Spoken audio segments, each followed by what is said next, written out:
Chapter 106. As soon as Xiao Xiao returned to Dong Feng Lu, the maid downstairs told him that someone was waiting for him in the elegant room. When he entered the secret room on the second floor, he saw Yi Feng staring at the person in front of him with a nervous expression. Seeing that Xiao Xiao had arrived, Yi Feng hurriedly stood up and bowed his head. "Master." Xiao Xiao waved his hand, and Yi Feng bowed and left. Jiang Wan raised her head as Xiao Xiao sat down opposite her. Looking at her, he asked, "What's wrong? Is there a medicine that can restore a person's appearance? Or rather, was there a way to make people more and more charm?" Jiang Wan went straight to the point. There were too many strange things about Jiang Su Su. Just by looking at her appearance, it was already suspicious. Her face, which had been scratched by the thistles and thorns, now did not have a single scar. Moreover, that day, Jiang Wan had clearly seen that Jiang Su Su's face had not been covered with any makeup. It would be more accurate to say that it was some kind of elixir.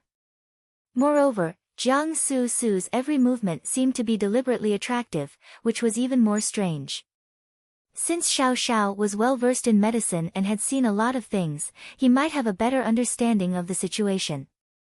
Xiao Xiao looked at Jiang Wan with slight puzzlement. After pondering for a while, he nodded and said, "Yes." Jiang Wan was startled. "What is it?" "A kind of secret technique," Xiao Xiao said. "Southern border women are good at using seduction techniques. The situation you have described, it is very likely that they have practiced this kind of secret technique." Jiang Ruan's heart sank. Southern frontier. Seeing her like this, Xiao Xiao said thoughtfully, "Do you have such people around you? I want to ask Xiao Wangye, what do the people who practice this secret technique need to do? What price did he pay? For example, fresh blood?" Jiang Wan asked. "Not necessarily. There are many kinds of secret techniques in the southern border. For example, the charm technique. Different people use it, and the price to pay is also different. Generally speaking, secret arts were actually a kind of medicine. When the medicine and the person fuse together, the deeper the fusion, the more outstanding the effect, but the greater the price to pay. Those who practiced this kind of seduction technique behaved differently from ordinary people. Some people needed to replenish some blood or other things. But I can't be sure." Xiao Xiao answered her question patiently. Jiang Ruan's brows gradually wrinkled. If there was only 30% suspicion before, it had now become 70%. Jiang Su Su's behavior was unusual, and her face was so smooth and fair. It was indeed somewhat similar to the secret technique that Xiao Xiao had mentioned. However, she only went to the family temple to recuperate. How did it have anything to do with Miaojiang? The more he thought about it, the more confused he was. Seeing Jiang Ruan's frown, Xiao Xiao naturally began to ponder in his heart. The people of Nanjiang seemed to be brewing a huge conspiracy. Jiang Wan never asked about matters that were irrelevant. The way she asked just now meant that someone who seemed to be a cultivator of the art of charm had appeared beside her. If it was true, he could start from there. Thinking of this, Xiao Xiao said, "I want to meet the person you mentioned."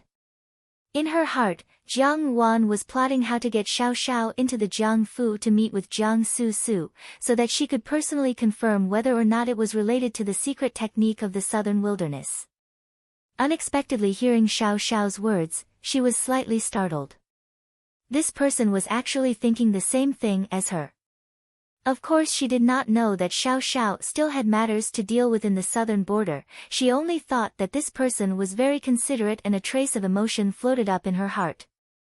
It could not be said to be gratitude, but more and more she felt that Xiao Xiao was not as cold and heartless as the rumors said. She smiled and said, "Of course, but that person is not anywhere else, but in the Jiangfu." Xiao Xiao raised his eyes to look at her, a pair of beautiful eyes as deep as the Milky Way, and said, "Jiang Su Su. How do you know?" Jiang Wan was astonished. "Among the women in the Jiangfu, I have only heard that the second Jiang Miss is as beautiful as a fairy. Naturally, it is her." Xiao Xiao replied. Jiang Wan was stunned, and her lips curved into a smile as she said, Xiao Wangye also thinks that second younger sister is as beautiful as a fairy.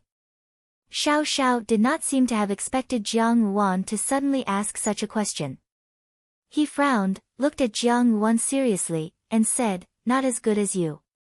Xiao Xiao's reply was indeed unexpected.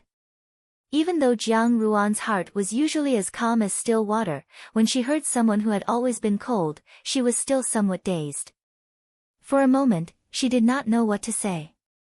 When she looked up, she saw Xiao Xiao looking at her with interest, and a teasing smile flashed in his eyes. He actually laughed. Was this a joke? Jiang Wan stared blankly for a moment before she smiled and said, so Xiao Wangye also knows how to laugh. Xiao Xiao raised his eyebrows and asked, when are we going to your house? Jiang Wan felt that this conversation seemed a little strange. After a moment of silence, she said, how about tonight? Yi Feng, who had been eavesdropping at the door of the private room, almost knelt down. The delicate and pretty maid beside him could not help but make faces at him. It could not be seen that his master, who usually had a pure heart and few desires, had immediately gone to a young lady's house. His future young madam was also a heroine, and yet he was not bashful at all. Tonight, they would become husband and wife. Xiao Xiao said, all right, tonight at the Zisher hour, I will come to find you. Jiang Wan looked at him and asked, how will you come in? Although Xiao Xiao's martial arts were excellent, the Jiang Fu was not like a child's playhouse. Moreover, wandering around in the middle of the night with a young man at that, no matter how one looked at it, it felt somewhat wrong. However, the two of them were not ordinary people. Although Jiang Wan felt a little strange, in the end, she would not be as pedantic as she had been in her previous life. Moreover, she was anxious to understand Jiang Su's matter.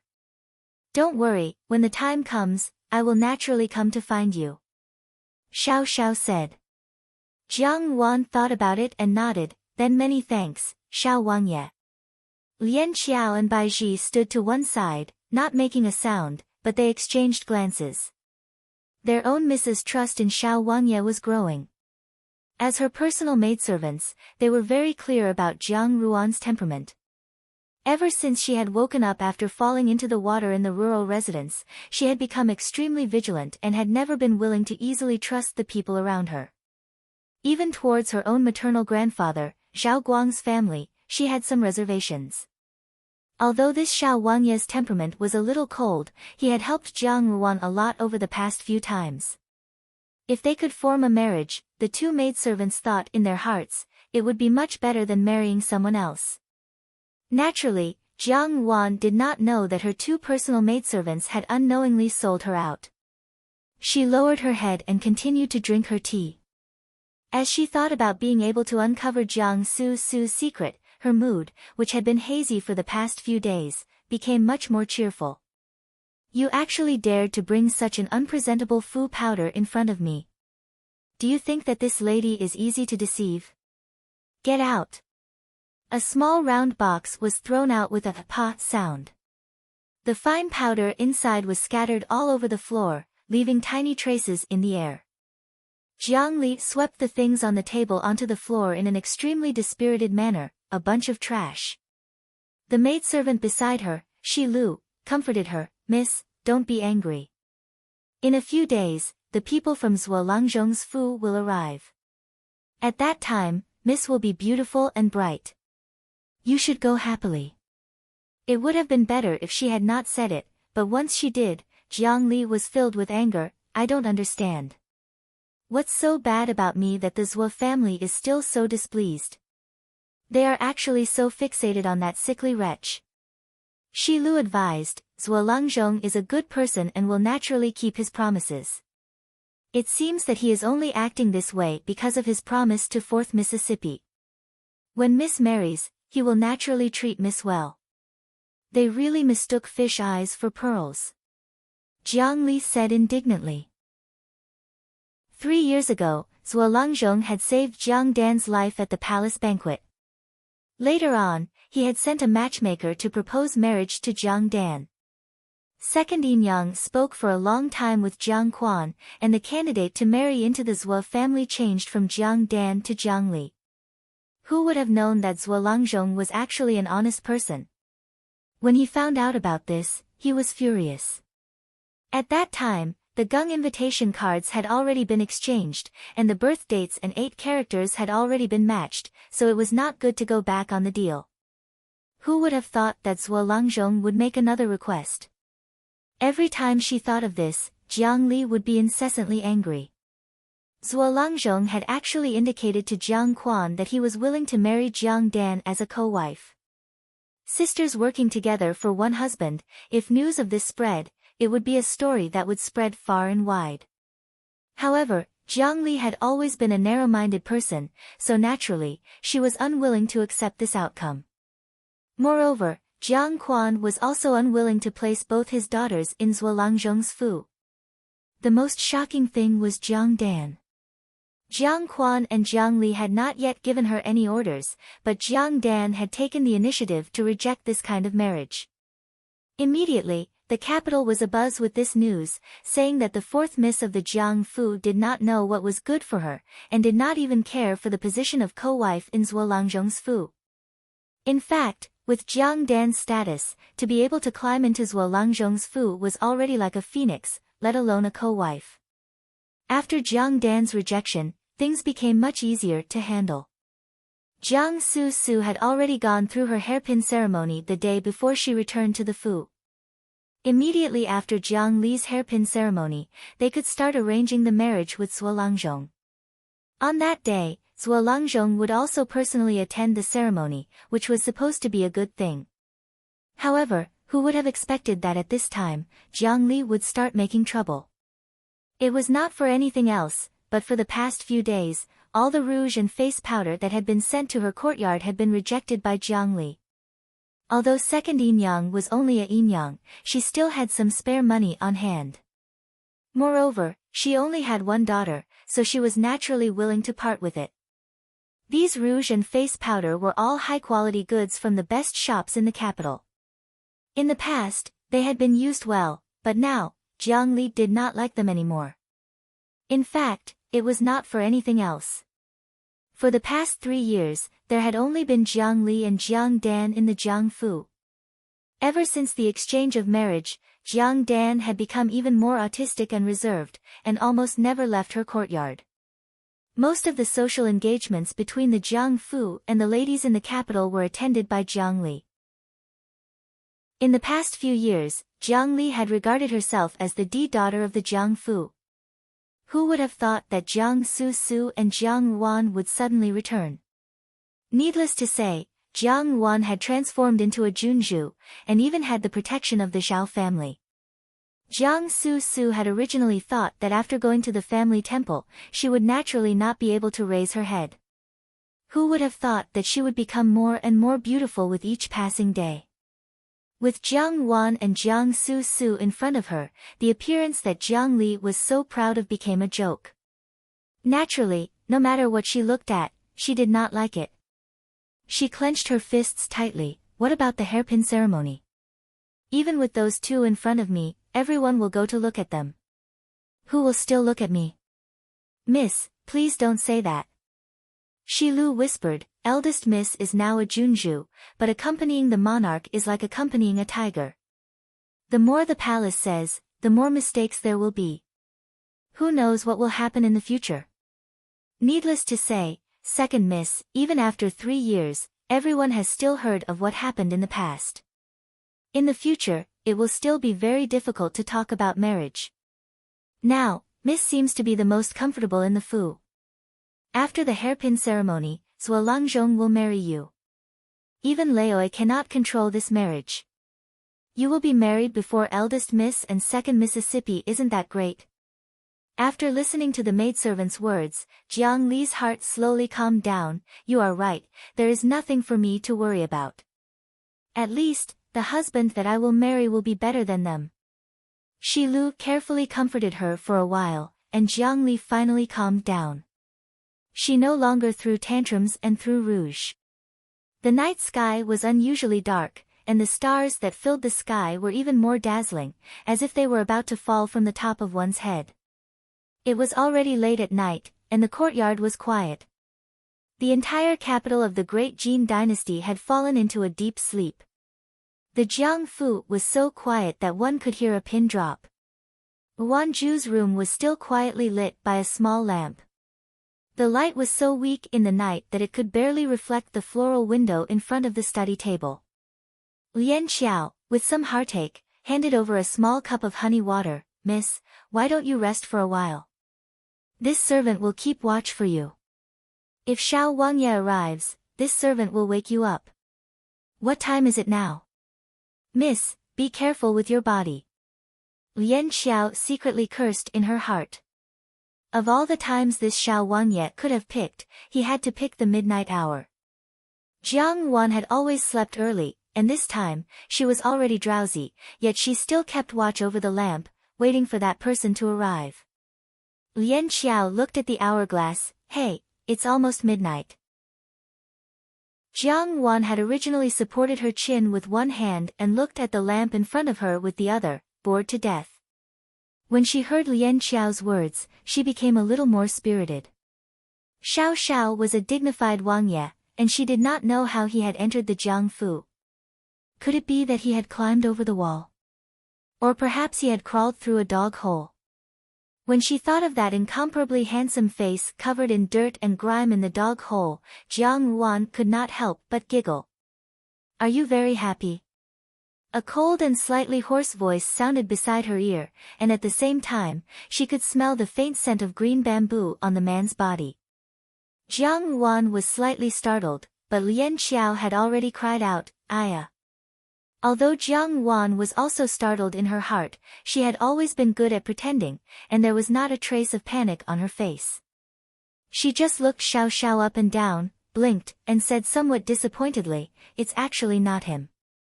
"Not what?" Xiao Xiao glanced at Lian Xiao, and she hurriedly lowered her head and retreated. Jiang Wan looked at the person in front of her. He was dressed in a pitch-black, heavenly fragrant silk robe, and at his waist was a golden barbarian rhinoceros belt, outlining his nimble figure. He looked more like a youth than usual. Under the light of the lamp, Xiao Xiao's facial features were all the more gentle and beautiful, and his pair of pitch-black eyes were even more dazzling than the stars in the sky. There was a hint of a smile on his face, and his thin lips were tightly pursed, and his Adam's apple moved slightly.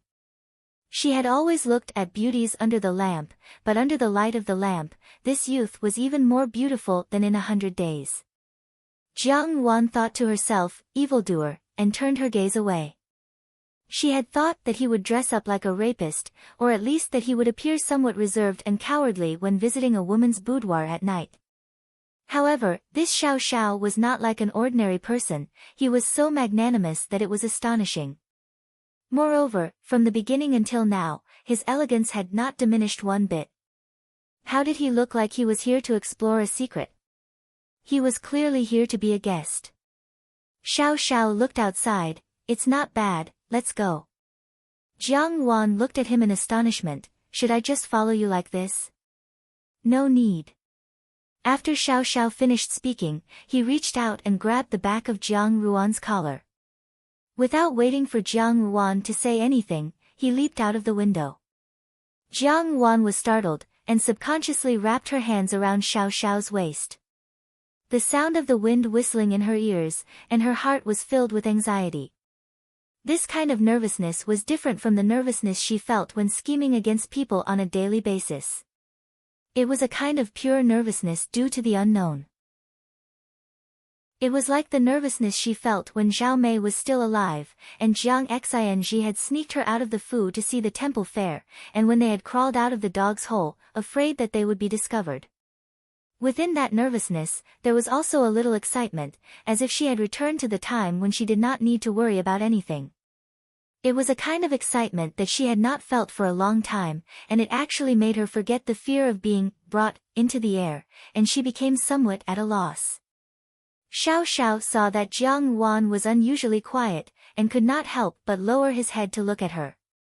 He saw that on that charming and beautiful little face, there was an expression of bewilderment and some cautious longing. It was a far cry from her usual calm and serene demeanor, as if this was how a young girl of her age should be. Seeing Jiang Ruan like this, Xiao Xiao was slightly stunned. His gaze fell on Jiang Ruan's tightly wrapped arms around his waist. Her slender and soft fingers tightly gripped his jet-black clothes, making them appear even more lustrous like jade. He did not know why, but he only felt that his waist, which was being held by those hands, was unconsciously becoming hot. In the blink of an eye, Xiao Xiao and Jiang Ruan landed in a courtyard. Jiang Ruan stood still and released her hands. At first glance, she was stunned. It was Su Xian Yuan. She looked at Xiao Xiao somewhat suspiciously. How did you know this place? Could it be that you've been here before? Xiao Xiao had entered and exited the Jiang Fu as if there was no one there, and had so easily found Jiang Su's courtyard. Xiao Xiao. Although it was indeed not his first time coming to Su Xian Yuan, the last time was when Jiang Ruan had castrated Li Yang. He had watched the entire scene from the top of the tree, and in the end, he had even lent Jiang Ruan a hand. However, it was better not to say it now. Genie checked and drew a map for me, he explained. Jiang Ruan nodded, so that's how it is. Her expression was one of disbelief, and Xiao Xiao felt even more helpless. The two of them walked to the corner of the courtyard, behind Jiang Su's room, where there was a small empty room. The two of them walked around the back of the empty room, and suddenly heard a strange sound. The sound was somewhat abrupt in the night sky, but they could still hear something similar. It sounded like something was struggling with all its might, and there was also something flopping on the ground, sweeping out a large noise. Xiao Xiao frowned, picked up a small stone from the ground, and flicked it at the window. A small hole quietly appeared in the window. Xiao Xiao stepped forward to take a look, and his expression slowly became serious. Seeing him like this, Jiang Ruan patted his arm. Xiao Xiao stepped back, and Jiang Ruan put her eyes to the small hole to take a look. She saw a scene that made one's breathing involuntarily stagnate. There was a faint light in the room, but even that faint light was enough to see clearly that a person was holding something in her hand, and was engrossed in gnawing on it. When she turned her head, she could clearly see that the thing in that person's hand was a hen with disheveled feathers. The chicken's neck was about to fall off, and its feathers were stained with blood. It was on the verge of death. That person's skin was so fair that it was almost bewitching.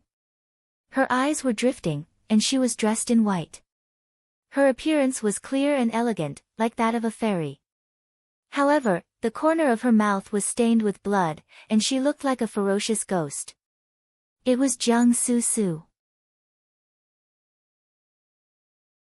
Chapter 107.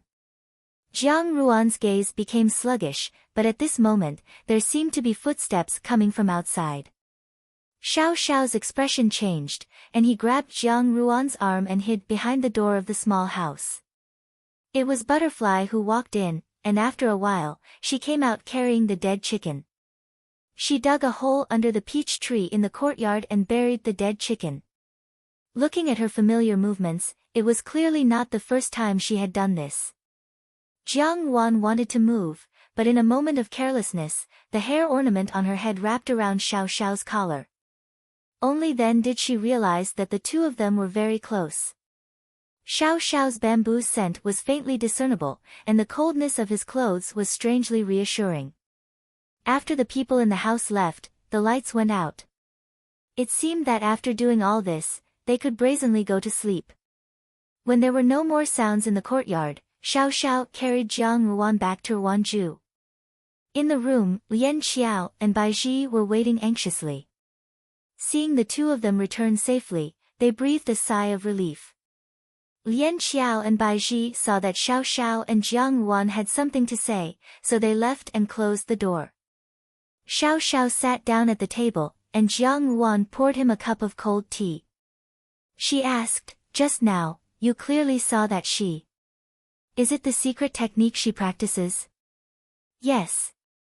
Xiao Xiao took the tea but did not drink it. His gaze fell on the floating tea leaves in the teacup.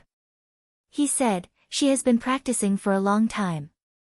After a while, there is no need to use the chicken blood." Jiang Yuan frowned. 3 years ago, Jiang Su Su went to the family temple. How could it be related to the secret technique of the southern frontier?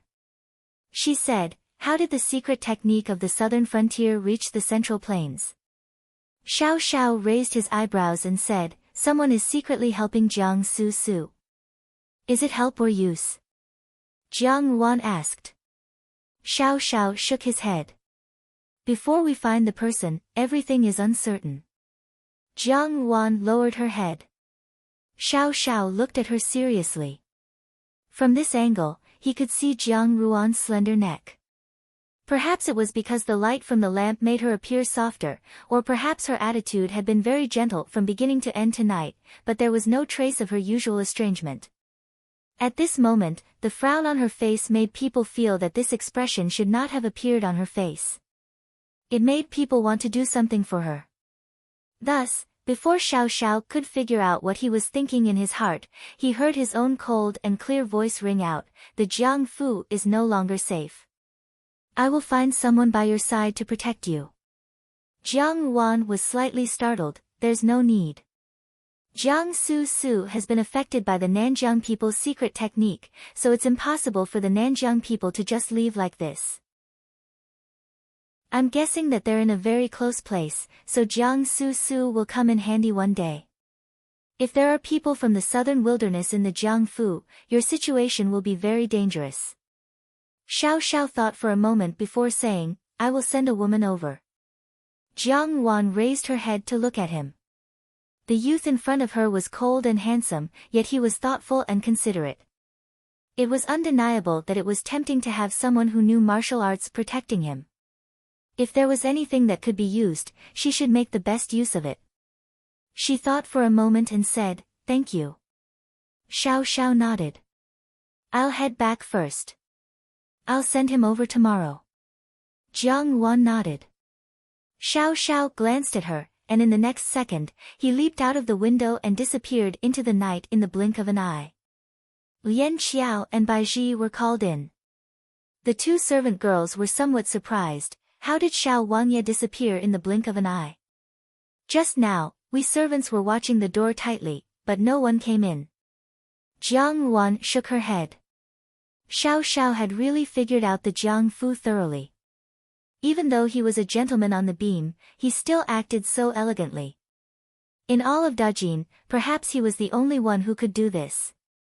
Thinking of the person that Xiao Xiao was going to send over tomorrow, her heart was somewhat curious. Lian Xiao saw that it was getting late and hurriedly said, "Miss, please rest first. You will wake up later tomorrow."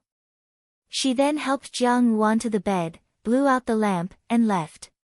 Because she had slept too late the day before, Jiang Yuan slept until the sun was high up in the sky on the second day.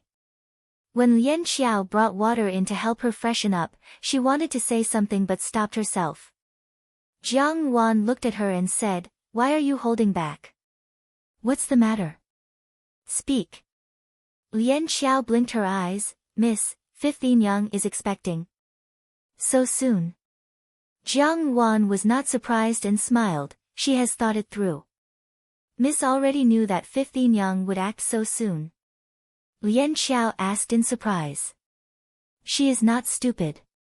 The longer she waits, the greater the risk she will face. Jiang Yuan said indifferently. Hong Ying was the most intelligent person. She was also the most thorough in analyzing the pros and cons of a conflict. Now that Xia Yan was pregnant, she was the most important person in the Jiangfu.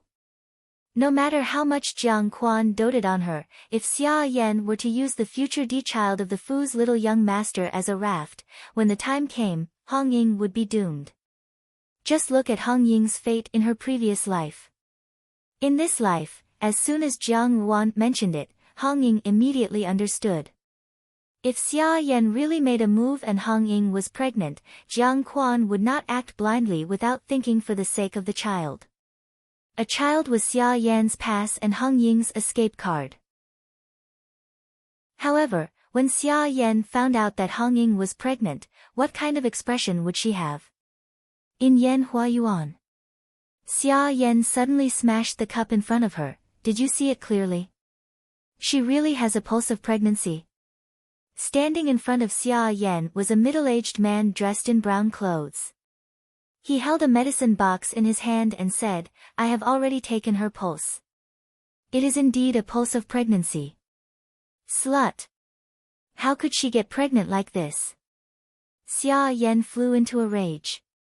Hong Ying had drunk the contraceptive medicine under the nose of her trusted aide, Li Momo. She did not expect that there would suddenly be news of good news. In that case, the contraceptive medicine must not have been drunk by Hong Ying. Now it was too late to tamper with it. Her gaze fell on the doctor in front of her, and she suddenly moved. Doctor, do you know of any method to cause a miscarriage without anyone knowing? The doctor treated the Furins and young ladies of the mansion all year round, so naturally he was well versed in such matters. He said in a low voice, there is, but, then I will have to trouble the doctor. Xia Yan touched the golden hairpin in her hair. After the matter is completed, this Furin will certainly reward you handsomely. The doctor's expression brightened. Seeing this, a trace of malice flashed through Xia Yan's eyes. However, there was nothing to be happy about just being pregnant. Even for the nobles in the palace, whether the children born could grow up safely was a variable, let alone a seed that had not yet been born. If one wanted to have a child, a concubine from a brothel would also have to see if one had the good fortune. The happiest people in the Fu were none other than Jiang Quan and the old Jiang madam. However, the old Jiang madam was aging day by day, and her health was not as good as before. She had very few moments of sobriety, and after speaking for a while, she became tired. Jiang Quan, on the other hand, was very happy. Although he had 4 daughters, he only had Jiang Xing and Jiang Chao as sons. He had never treated Jiang Xing as a son. No matter how high Jiang Xing's official position was, or how influential he was in the court, he could not be controlled by Jiang Quan. Although Jiang Chao was now working under Xianli, he had failed in the imperial examinations and made such a big mess at Bai Hualu. Later, the matter with the Prime Minister's Fu had caused him to become the laughingstock of the entire capital. Subconsciously, Jiang Quan was already very disappointed with Jiang Chao. Who would have thought that after the age of 40, Hong Ying would be pregnant? This had already made him very happy, and he had been hoping to give the Jiang Fu a younger son. Who would have thought that Hong Ying would also be pregnant at this time? This was a pleasant surprise. Although Hong Ying had come from a brothel, she was gentle and sensible, and had a lofty character that Xia Yan did not have. If he could give birth to a son as talented as Hong Ying, even if he was a bastard son, he would still treat him with great care. Xia Yan was dignified, and Hong Ying was proud and aloof. With a lovely wife and beautiful concubines in his arms, a large number of children, and an official career that could be considered successful, wouldn't life be beautiful? Jiang Quan was still dreaming this beautiful dream, unaware that his beautiful concubine had just swallowed a medicine in the room when the maid Ping her asked, Yinyang, do you still want water? Hong Ying shook her head. It must be known that she had spent a large sum of money to obtain this medicine. After decocting it and drinking it, her pulse would have the tendency to move. Even if the physician came, he would not be able to detect any problems and would only treat it as a pulse of pregnancy. Now that she had already deceived the Fu's physician, and the physician that Xia Yan had invited also did not find anything strange, it could be assumed that she should be able to settle down for a while. She slowly relaxed, and her gaze slid over the shelf where Jiang Quan had sent people to deliver a small mountain of tonics. A proud smile appeared on her face. Jiang Wan was just thinking about picking a time to see Hong Ying when she heard the little maid at the front door hurriedly run over and say to Lu Zhu Jijie, there is a young lady outside kneeling in front of the Fu's door. She must want to see eldest Mississippi. Jiang Wan walked out and asked the maid, looking for me? Who is it? The maid shook her head, I don't know. She looks like a young lady from an ordinary family, and she looks fair and clean. She only says that she is looking for Miss to repay a debt of gratitude, and refuses to say anything else. Jiang Wan recalled Xiao Xiao's words from last night, thought for a moment, and said, "All right, I will go and take a look." Just as she reached the Fu's door, she saw a young lady kneeling straight in front of the Jiang Fu's door. She looked to be about 17 or 18 years old, and was dressed in a green robe with her head lowered. Outside the Jiang Fu's door, a large crowd of commoners had already gathered to watch the commotion. They all wanted to see why this young lady had come. Jiang Wan walked over and asked, "Are you looking for me?" The young lady was kneeling with her head lowered, and when she suddenly heard Jiang Ruan's voice, she raised her head, revealing a delicate and pretty little face. Sure enough, it looked fair and clean. She said, "Tianzhu has come to fulfill the vow we made that day, and henceforth will serve Mississippi." Jiang Wan raised her eyebrows, but did not continue the conversation, and waited for her to continue. Sure enough, the young lady continued, "At that time, Tianzhu's parents were harmed by roving bandits. In desperation, she wanted to sell her body to bury them, but was entangled by a scoundrel. Fortunately, Miss extended a helping hand, otherwise, she would have been torn apart and eaten by that scoundrel. At that time, Miss gave Tianzhu money to bury her parents, but left without saying anything. Miss is Tianzhu's benefactor, and now that she has finally found her benefactor, Tianzhu is willing to serve Miss forever." Hearing this, the crowd understood. Presumably, this eldest Miss of the Jiang family's D family had the heart of a bodhisattva. At that time, she had saved someone and left without leaving her name. Fortunately, the person who had received her kindness also understood the principle of a drop of water being repaid with a gushing spring, so she eagerly came to repay her kindness. Jiang Wan looked at the young lady who called herself Tianzhu. On her face, there was a mixture of gratitude and grief. She really did look like she was repaying a debt of gratitude, and was indeed an excellent actress. However, in her heart, Jiang Wan was somewhat speechless. What did Xiao Xiao mean by this? To fabricate such a life story for Tianzhu, could it be that he wanted to conveniently praise her character and give her a good reputation among the common people? This did not matter. She was used to hearing the name of a demoness, and the heart of a bodhisattva, but now, it really did not suit her. "Since you wholeheartedly want to repay my kindness, if I really wanted you to go back, you would not be willing." Jiang Wan smiled faintly, "Then, you can stay by my side." Being so direct and efficient, the crowd of onlookers was stunned. That young lady was also somewhat incredulous. According to common sense, a normal woman would not say, "I saved you not to ask you to repay my kindness, you should go back," and so on. Jiang Wan accepted it so readily, so wasn't her words just now a waste? However, this young lady was only stunned for a moment, and then she respectfully said, "Miss, please bestow me a name." "No need, your original name is quite pleasant to hear. Let's call it Tianzhu." Tianzhu nodded, "Yes, Mississippi." Jiang Wan dismissed the people outside and brought this newly hired maidservant back to the courtyard. Once back at Ruanzhu, Jiang Wan entered the room. Lu Zhu was outside watering the flowers, and when she saw Tianzhu, she blinked and looked at her curiously. Tianzhu followed Jiang Wan back into the room, and Lian Qiao and Baizhi retreated and closed the door, leaving Jiang Wan and Tianzhu alone. Jiang Wan seriously sized up the young lady in front of her. Being alone with her in the room, Tianzhu was not as meek and humble as she had been at the entrance of the Jiang Fu. Her whole person exuded a kind of cold temperament, and there was a hint of Xiao Xiao's shadow. She raised her eyebrows and asked, "How long have you been with him?" 10 years. Tianzhu did not even raise her head as she quickly replied, "My life was saved by Master, and Master has asked me to protect Mississippi. Since your Master has given you to me, from now on, your Master is no longer Xiao Xiao, but me.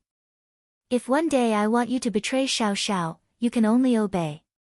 Jiang Wan said lightly. Tianzhu was stunned for a moment, and suddenly raised her head. It turned out that in her heart, she was also very puzzled. Everyone in the embroidered uniform guard was very curious about the girl who could make Master punish Yifeng for 3 whole years. However, they could only hear rumors. Apart from those who specially inquired about Jiang Ruan's information, no one else had the right to know. When she was very young, she had been brought back to the embroidered uniform guard by Xiao Xiao, and could be considered one of the most outstanding members of the embroidered uniform guard. Although she was a woman, her martial arts were not weak. Initially, Tianzhu was somewhat unconvinced that Xiao Xiao wanted to send her to the side of a young lady from an official's family for personal protection. Just now, when Jiang Wan had straightforwardly accepted her at the entrance of the Jiang Fu, she had already been somewhat surprised. Now, these words made Tianzhu even more incredulous. When she met Jiang Ruan's gaze, she could not help but stare blankly. What kind of gaze was that? It was absolutely cold and heavy, as if it carried an examination that was carved into the soul. From a young age, they had learned to kill, and only killers would have such a cold gaze. However, it was impossible for the eldest miss of the Jiang family to be a killer. Under Jiang Ruan's cold gaze, she unexpectedly felt a trace of uneasiness in her heart. She pursed her lips and did not speak. It is difficult to abandon an old master, I understand. Jiang Wan said lightly, but Tianzhu, you must remember, you are currently unable to regard me as your master, and similarly, I am unable to regard you as my confidant. Among the maidservants by my side, you know martial arts, and there are some things that I may only instruct you to do. However, before you regard me as your master, I will not treat you with sincerity. These words were so magnanimous that it made one's heart turn cold. Unexpectedly, she was not even willing to deceive others. Tianzhu felt her heart tremble as she listened. After a moment of silence, she said, Tianzhu understands. Jiang Wan knocked on the teacup in front of her. These few days, pay close attention to my second younger sister's courtyard. Do not let go of Furin's courtyard either. Tianzhu lowered her head, yes. The days passed by peacefully, as if everything was peaceful and serene. Jiang Quan was busy with official business every day, and Jiang Chao was not often at the Fu. Xia Yan and Hang Ying stayed in their own courtyard all day, peacefully nurturing the fetus, and did not have any conflicts. On the other hand, Jiang Su came out again, but compared to her previous arrogant and willful self, she seemed to have become much more gentle. Even the old Jiang madam praised her for going to the temple. Now, she had become more Buddha-like, and her temperament was more gentle than before. In this way, everything that had happened 3 years ago could be blamed on the ghost that had possessed her. If there was anything that happened, it would be Jiang Li and Jiang Dan's hairpin ceremony. Jiang Li's hairpin ceremony was extremely lively, and Second Yin had always been able to make a scene. Because Jiang Wan and Jiang Su's hairpin ceremony was not held in the capital, Jiang Li's hairpin ceremony was held like that of a daughter. The people from Zhuolangzhongfu also came, but they did not say anything. The wedding date was set for the end of summer that year. The main reason was that Zhuolangzhong was not young anymore, and the Fu had been pressing him. Moreover, this marriage had been decided 3 years ago, and neither family had said anything. Jiang Dan also appeared at Jiang Li's hairpin ceremony that day. She did not show the slightest bit of unwillingness, and appeared extremely obedient. She sincerely wished Jiang Li her adulthood. In this way, those who had originally despised Jiang Dan felt that this Shu daughter was actually very gentle, and was also magnanimous. In a short period of time, she gained many favorable impressions. However, Jiang Dan's hairpin ceremony could not compare to Jiang Li's hairpin ceremony. Because Xia Yan was pregnant, and so was Hang Ying. The old Jiang madam's health was not good, and the eldest Yin had been invisible for many years. The responsibility of presiding over Jiang Dan's hairpin ceremony fell to the second Yin. No matter what, the second Yin would not let Jiang Dan's hairpin ceremony be any better than Jiang Li's. That day, it was extremely perfunctory. However, Jiang Dan's face was devout, and there was not the slightest bit of unhappiness on her face. Jiang Wan smiled as she watched. Jiang Dan's state of mind was becoming more and more profound with each passing day. Jiang Quan thought of her as an obedient child, but Jiang Wan knew that her fourth sister was not so simple. However, aside from these things, her days were extremely carefree.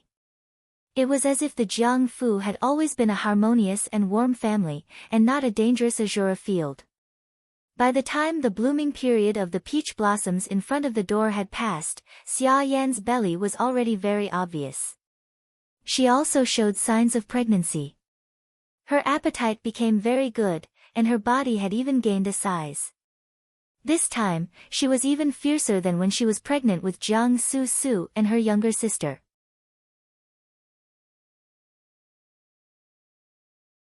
Chapter 108. The good times of spring always passed quickly, and in the blink of an eye, the heat of summer arrived. Lu Zhu had bought large chunks of ice outside and placed them in the house. The Empress Dowager had rewarded her with a lot of money. Although ice was a good thing, Jiang Wan did not lack it. The iced lotus leaf and lotus seed porridge was served by Lian Xiao.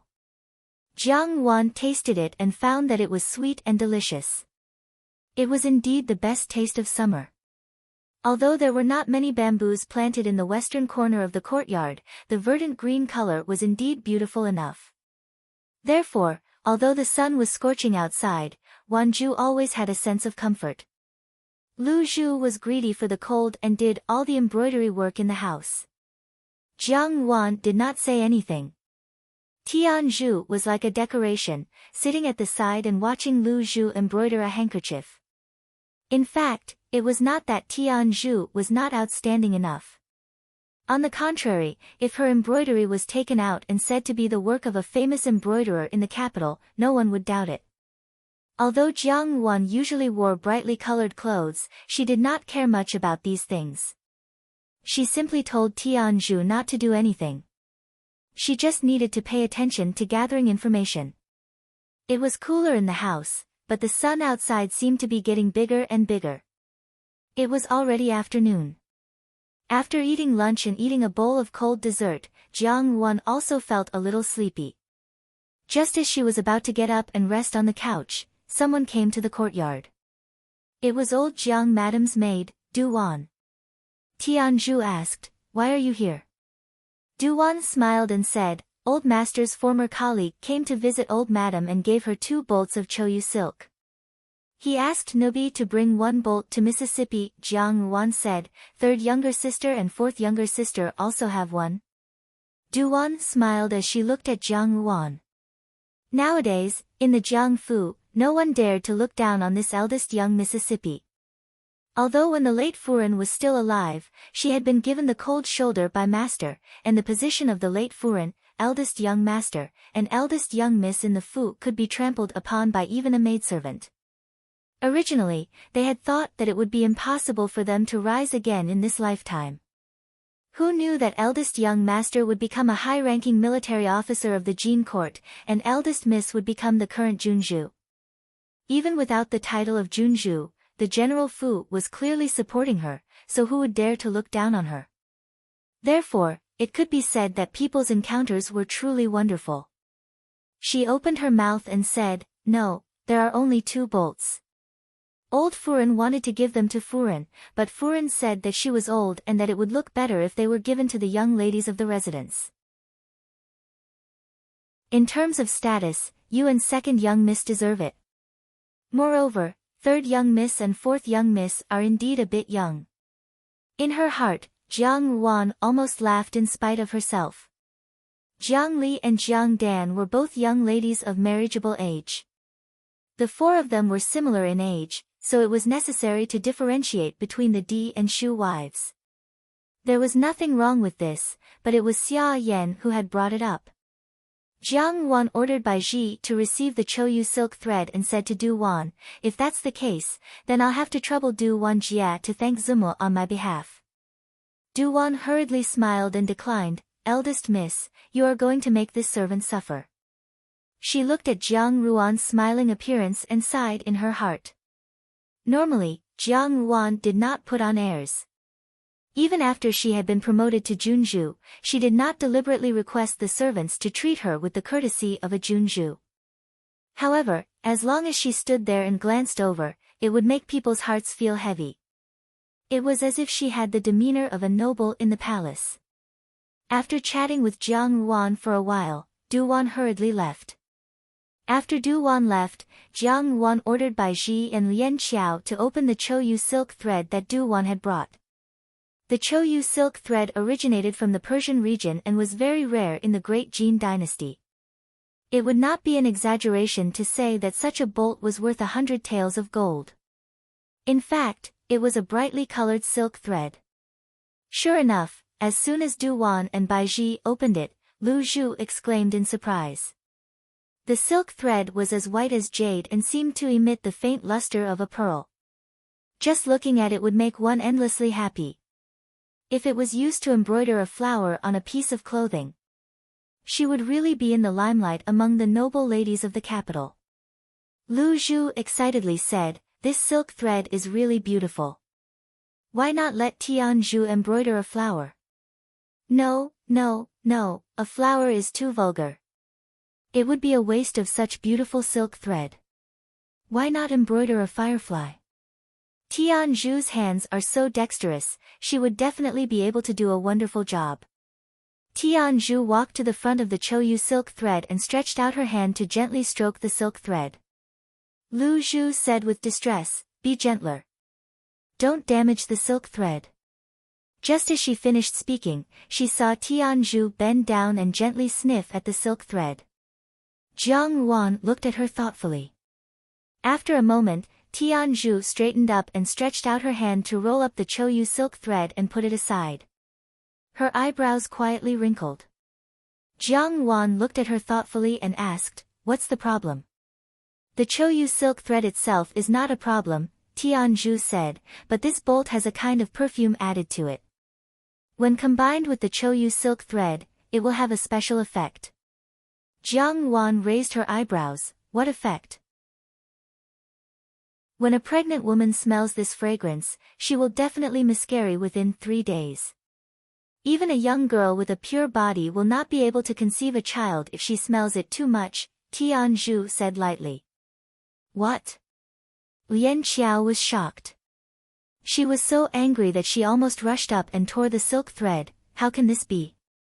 Why would the old Furen send this kind of silk thread over? Tianzhu said, "The perfume on top is still very fresh. It should have been soaked overnight to dry. It's not zumu, it's xia yan." Jiang Ruan smiled slightly. Although Xia Yan was currently pregnant and could not show her face in many matters, she was still firmly in control. The item sent by old Jiang Madam's old friend naturally had to go through Xia Yan's hands in order to be accounted for. If Xia Yan wanted to do something, it would be as easy as turning over her hand. As early as when Du Wan had said that the Chouyu silk thread had only been sent to her and Jiang Su Su, she had already felt that something was wrong. Xia Yan really did not disappoint her. What does she want to do? She really has enormous guts to actually dare to plot against Miss in this Fu. Bai Ji was also very angry, but she no longer wanted Jiang Quan to seek justice for her like she did in the past. "She is not only doing this for me," Jiang Ruan said with a smile. 15 Yang's belly is already 3 months old. Hong Ying's belly was getting bigger and bigger, and Xia Yan was afraid that she could no longer sit still. However, Hong Ying was watertight and guarded her small courtyard to the death. Not even a fly could fly in. Jiang Quan had also promised Hong Ying to use her own small kitchen, so it would be as difficult as ascending to the heavens for Xia Yan to make a move. However, the child in Hong Ying's belly was always a thorn in her heart. The son of the Jiang Fu could only crawl out of her belly. Xia Yan had been extremely anxious to come up with this idea. Although Jiang Quan did not like Jiang Ruan, everyone in the Fu knew that Hong Ying and Jiang Ruan had a good relationship. The servants were all Taoist priests, so it was understandable that Jiang Ruan would naturally side with Hong Ying compared to her stepmother Xia Yan. Therefore, although Jiang Quan was displeased, he did not stop her. Hong Ying would often come to the Ruanju to sit. This Choyu silk thread was so rare and precious that even a daughter of Jiang Ruan's age would be impatient to use it on her clothes. If she really wore clothes embroidered with Choyu silk and sat with Hong Ying for a while, Hong Ying would have a miscarriage.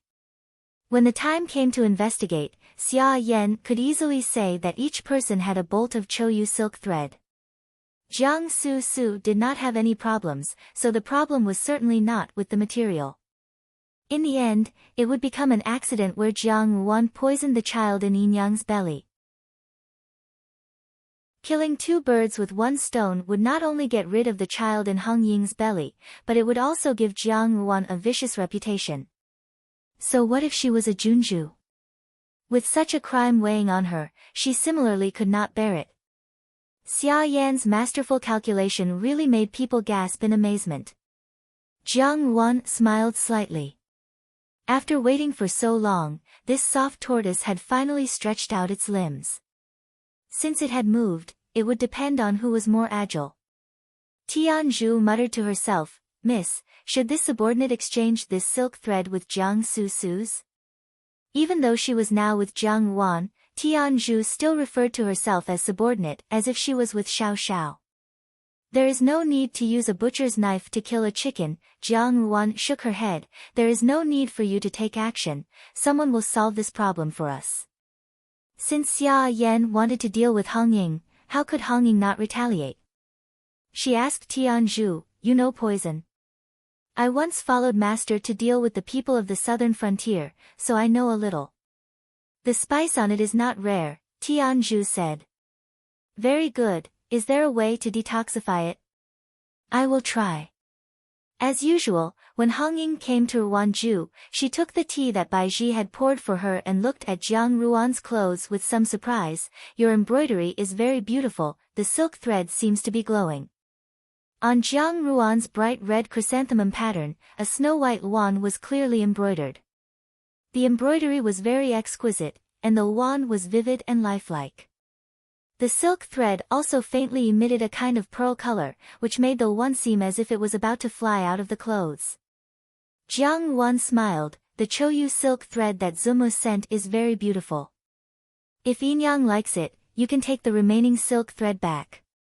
This kind of silk thread was very rare, and Hong Ying was very fond of beauty. When she heard this, she was overjoyed and immediately took the material back. After Hong Ying left, Tianzhu looked at Jiang Ruan strangely. After a moment of silence, she asked, "Miss, why did you do this? Wouldn't it be better to have Nubi exchange the silk thread?" "Naturally, it's not good." Jiang Ruan smiled slightly. "Xia Yan naturally needs to be dealt with, but Hong Ying is too clever. For a clever person, if there is no leverage, it is difficult to guarantee their future intentions." Of course, Jiang Ruan did not tell Tianzhu the most important reason. Because of her relationship with Pei, in her previous life, although she would not pity the child in Xia Yan's womb, she would not take the initiative to kill it. Letting Tianzhu make a move was one thing, and guiding Hong Ying to do it was another. In her previous life, Xia Yan and Jiang Su Su had been very proficient in using a borrowed knife to kill people. In this life, she would not be bad. Jiang Ruan instructed Hong Ying, "Tomorrow morning, go and tell Fifth Yin Yang that the silk thread contained a perfume that causes miscarriage." That was Furin's doing. The next morning, the sky was just beginning to brighten. While Jiang Ruan was still freshening up, Hong Ying hurriedly rushed into Ruanju with the Choyu silk thread. Perhaps it was because of the sudden news that her heart was heavy. Hong Ying's expression carried a rare anxiety, and there was no trace of her usual calm elegance. She immediately asked, "Eldest young lady, what's going on?" Yesterday, she really liked the Choyu silk thread, so she brought it back to the courtyard. She was still thinking about what kind of flower to make it, but she did not expect that early in the morning, Tianzhu, who was by Jiang Ruan's side, would come over to inform her that the Choyu silk thread had been tampered with, and that it was something that could cause miscarriage. Jiang Ruan poured her a cup of tea. "Yin Yang, don't be anxious, I have also been tricked in this matter. She sighed. If this kind of perfume was used by a young lady in the boudoir, in the future, I am afraid that they would not be able to conceive. Hong Ying stared blankly. This was something she had never thought of. She looked at Jiang Ruan hesitantly. Eldest miss, then what are you going to do now? What else can I do? Go and find a doctor to take a look. Jiang Ruan shook her head. Hong Ying said, how can this be? Furen is so vicious, actually wanting to harm young miss, and even the child in this concubine's womb. This kind of behavior is really hateful. This lowly concubine is just a servant, while young miss is a golden branch, a jade leaf, a dignified eldest daughter of the Jiang Fu. How can this be tolerated? The Empress Dowager loves young miss dearly, so if young miss were to report this matter to the Empress Dowager would definitely uphold justice for young Mississippi. Jiang Ruan glanced at her with a smile that was not a smile. Hong Ying was also not a fool, yet she still wanted to use her to deal with Xia Yan. How could there be such an easy thing in this world? She was also not a bodhisattva, so why should she sweep away the stumbling blocks for the common people? Yin Yang, do you really think that it would be better to enter the palace and report to the Empress Dowager? Jiang Ruan asked. Hong Ying's heart skipped a beat as she heard the hidden meaning in Jiang Ruan's words. Hesitantly, she said, this. Is there something wrong with this? Yin Yang, you must think carefully.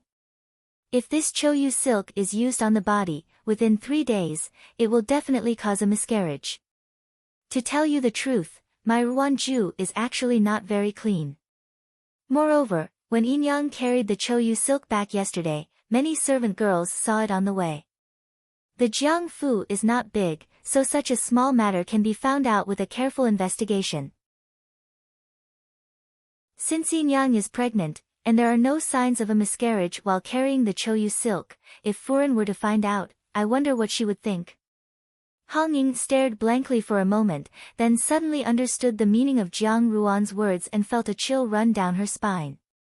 Jiang Ruan continued, I can naturally enter the palace and report to the Empress Dowager, but if Furen is really found out, she will certainly not surrender without a fight. She hates Yin Yang so much that even if she dies, she will certainly drag Yin Yang down with her. At that time, the imperial physicians in the palace will not be able to be bribed by ordinary people, and if there is any problem, it will be obvious. If Yin Yang is like this, I am afraid that she will also end up with a dismal ending. I have nothing, and Furen will eventually have retribution for harming me, but Yin Yang, are you willing to let everything that you have painstakingly obtained go up in smoke? Is Yin Yang willing? Every word was like a spell to bewitch people's minds. Hong Ying muttered, not willing, I am not willing. Jiang Ruan smiled slightly.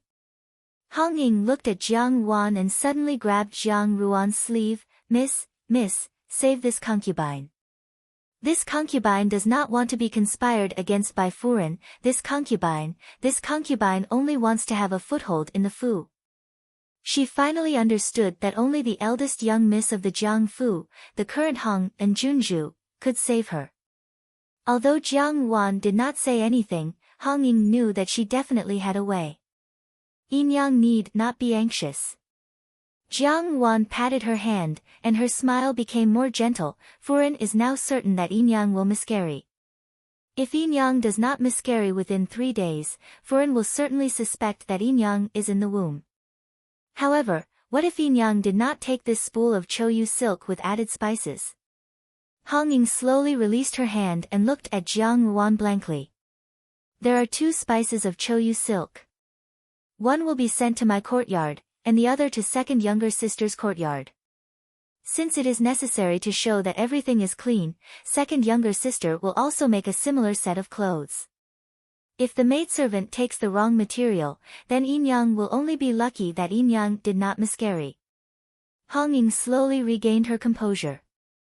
If it was Jiang Ruan spices, it would be fine, but Jiang Su's spices were added with added spices. Naturally, she would not miscarry, because the one who would miscarry would be someone else. Hong Ying opened her mouth and looked at Jiang Wan with some disbelief. It is easy for eldest miss to say, but how can I exchange the material? She thought for a moment. Eldest miss has many capable people by your side. Is it possible to let eldest miss, fifth Yang, not waiting for her to finish, Jiang Wan interrupted her. Although there is a grudge between Furen and me, this grudge is not urgent. In the future, if Furen has the intention to take revenge, I will naturally think of a way. But Yin Yang cannot wait. Yin Yang, within 3 days, if you cannot exchange the spices, then you can only, she smiled slightly, think of a way to miscarry. This method is naturally feasible, but Yin Yang will not have any bargaining chips. Hong Ying's heart thumped. Jiang Ruan's every word had hit her vitals.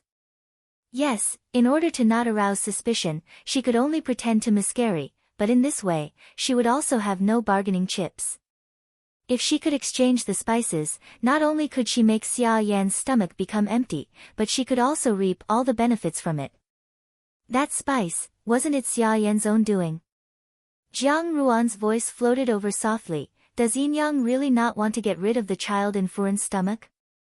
Why doesn't Yin Yang ask your own heart? Hong Ying's body trembled. Yes, she hated Xia Yan, and she hated the piece of meat in Xia Yan's stomach even more. If it were not for that piece of meat, Xia Yan would be at a good time in the Fu, and Jiang Quan would certainly place more attention on her. Hong Ying looked at Jiang Wan deeply, and suddenly stood up. Many thanks to eldest miss for the advice. Jiang Wan smiled and did not speak. The human heart was like this, jealousy, unwillingness, comparison, hatred, only needed a little bit to swallow up a person's reason. Hong Ying had already made her choice. This was the way of the world. Whatever one needed, one had to pay the same price. Before leaving, Hong Ying turned to Jiang Wan and softly said, Eldest miss, when you gave the silk thread to this concubine, did you really not know that it was mixed with a deadly spice? Jiang Wan picked up her tea and slowly took a sip. I did not know. Hong Ying did not say anything more and turned to leave. After Hong Ying left, Tian Zhu walked to Jiang Ruan's side and said, Does she really have a way to exchange the silk thread? Naturally. Jiang Ruan's eyes narrowed. From a prostitute in a brothel to a concubine who could compete with the legal wife, she was still in the good graces of the noble Jiang Quan. Naturally, Hong Ying was not an ordinary woman. For so many years, she had remained safe and sound despite being a thorn in Xia Yan's side. If she did not have this ability, she would have been gnawed to the bone long ago. Hong Ying was not Zhao Mei. She was much smarter than Zhao Mei, and much more ruthless. Tian Zhu looked at Jiang Wan and did not speak. This matter did not require Jiang Wan to act, and she had a handle on Hong Ying for no reason. Naturally, it was much better than her exchanging the silk thread. Jiang Wan lowered her eyes, but a strange smile appeared on her face. There was not a mother who did not feel pain when she lost her child. In this life, Xia Yan could empathize with her pain, and it was far more than that. Chapter 109. In the 6th month, a celestial woman's face could change at will. In the morning, it had been sunny and cloudless, but in the afternoon, it was raining cats and dogs. The ferocious rain brought a refreshing coolness to the hot summer day. Xia Yan sat in front of the open window. The cool rain fell on her face, sweeping away the haze of the past few days. Because she was pregnant, her body was afraid of the cold. Even in the summer, she had not used ice in the house. Today's rain had relieved the heat. Feitsue gently covered Xia Yan's body with her coat. Furen, be careful not to catch a cold. No harm. Xia Yan comfortably squinted her eyes. She seemed to be in a good mood. Even her complexion had brightened a few notches, somewhat resembling her former self. A fluttering white butterfly was embroidered on the edge of the sleeve. The butterfly was beautifully embroidered and seemed to sparkle. Xia Yan looked down and was very satisfied. Ever since she became pregnant, she couldn't wear her original clothes anymore, and could only wear some loose ones. Which woman doesn't love beauty? She's always thinking of ways to make a fuss about it. Jiang Su distributed the Choyu silk thread and sent some to her. She used it on the edge of the sleeve. Firstly, the Choyu silk thread was indeed beautiful. Secondly, there was an accident on Hong Ying's side. People would inevitably suspect her. Only by using it on herself would she not arouse suspicion. Thinking of Hong Ying, the corners of Xia Yan's mouth revealed a happy smile. She had spent a lot of money to buy this medicine. It could not be found in the capital, and ordinary doctors would not be able to smell it. Even if they could smell it, it would still be her fault. The servants saw with their own eyes that Hong Ying had carried the Choyu silk thread back. Xia Yan simply wanted to laugh out loud. Even the heavens were helping her. Hong Ying was courting death. Today was the second day. If it had not been today, Hong Ying would have had a miscarriage tomorrow. Fei Cui gently fanned Xia Yan. Xia Yan pinched a sour plum and put it in her mouth. Recently, she had grown to love eating sour things, so she ordered the kitchen to pickle a lot of fresh green plums. Just as the plum was in her mouth, the sour taste had not yet dissolved when Xia Yan suddenly felt a pain in her lower abdomen. Her hand trembled and she immediately spat out the plum in her mouth. Clutching her lower abdomen, she cried, "It hurts." Fei Cui and Lin Lang jumped in fright and rushed to help Xia Yan up. "Furen, what's wrong? Where does it hurt?" Xia Yan increasingly felt as if a knife was being twisted in her abdomen. She actually fell off the stool, clutching her stomach in pain as she rolled on the floor. The two servant girls were instantly terrified to the point their faces turned pale, and Fei Cui said, "Could it be that Madam is about to give birth? But it's not time yet." "Ah!" Lin Lang let out a blood-curdling scream and her body began to tremble uncontrollably. She could see that Xia Yan's lower body was already overflowing with a large amount of blood. They were not unmarried young ladies who did not know anything and naturally understood what this meant. Seeing this scene, Fei Cui was also at a loss. "What should we do?" "Madam, please hold on. This servant will go find master and call a doctor over." Stop right there." Xia Yan was so shocked that large beads of sweat broke out on her forehead. However, she still managed to remain clear-headed and call out to Fei Cui. She faintly understood that she might have a miscarriage. Her heart was in pain and shock, but right now, she used all her strength to say, "Do it secretly, don't let anyone else in the Fu know."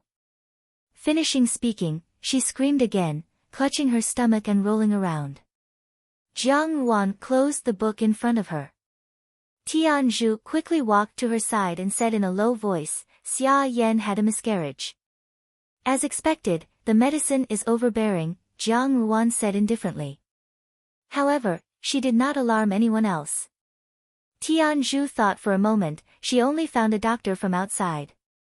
Now that the doctor has just left, he must have received a lot of money. "Do you have any companions?" Jiang Ruan looked at Tianzhu. "Think of a way to save that doctor's life. Xia Yan will definitely kill him to silence him. I still have use for that doctor." Tianzhu said, "This subordinate will go now." After Tianzhu left, Jiang Ruan's gaze fell on the basket of snacks in front of her. Inside, there was an extremely small plum. The plums in this season had not yet ripened, and today, Lu Zhu had plucked them for fun. The plum was still green and pitifully small. In the end, it was not the time to harvest it. Jiang Ruan held the plum in the palm of her hand and slowly revealed a smile. In Yan Huayuan, Xia Yan was lying on the bed, her complexion ashen like a dead person. The room was filled with the strong smell of blood. Lin Lang looked at the lump of flesh and blood in the wooden basin and could not help but feel a chill run down her spine. The doctor had said that Xia Yan was pregnant with a male fetus that had already formed. However, today, she had smelled some perfume that could cause miscarriage and had miscarried. This perfume was extremely overbearing. Not only that, but it had also damaged her foundation. In the future, she would no longer be able to have children. Xia Yan already had Jiang Chao and Jiang Su Su. Even if she could not have children in the future, she would still have a foothold in the Fu. However, they all knew where the perfume had come from. It was clearly the perfume that Xia Yan had used on Jiang Ruan's Chouyu silk thread to deal with Hong Ying. Xia Yan's gaze was lifeless as she stared fixedly at the extremely fine patterns on the canopy above her head. If not for the fact that her eyes only moved after a long time, people would have suspected that she was dead. Chouyu silk thread, Chouyu silk thread? Xia Yan laughed bitterly. So that was how it was. Hong Ying, that slut, had actually exchanged the Chouyu silk thread? Could it be that there was a spy in the courtyard who had colluded with the outside to exchange the 2 bolts of silk thread? Now, that slut in Hong Ying's belly was still alive, but her own child had lost his life.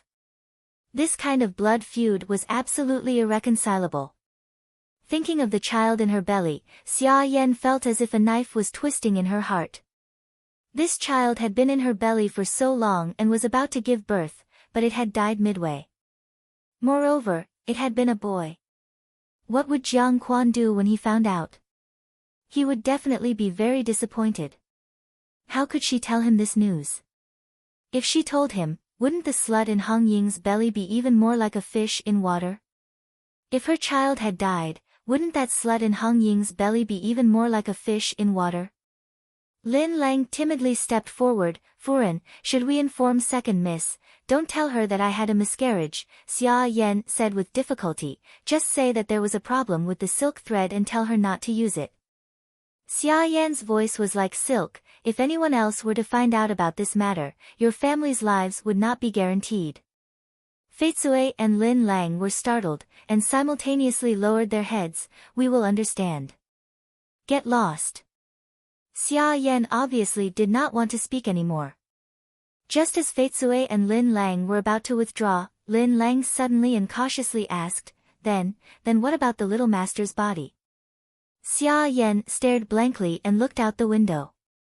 Given the current weather, it was likely that it would not be kept for long, but looking at the badly mangled mass of flesh and blood in the wooden basin, she couldn't help but feel vexed. She immediately sneered, since it's dead, naturally it should be thrown out.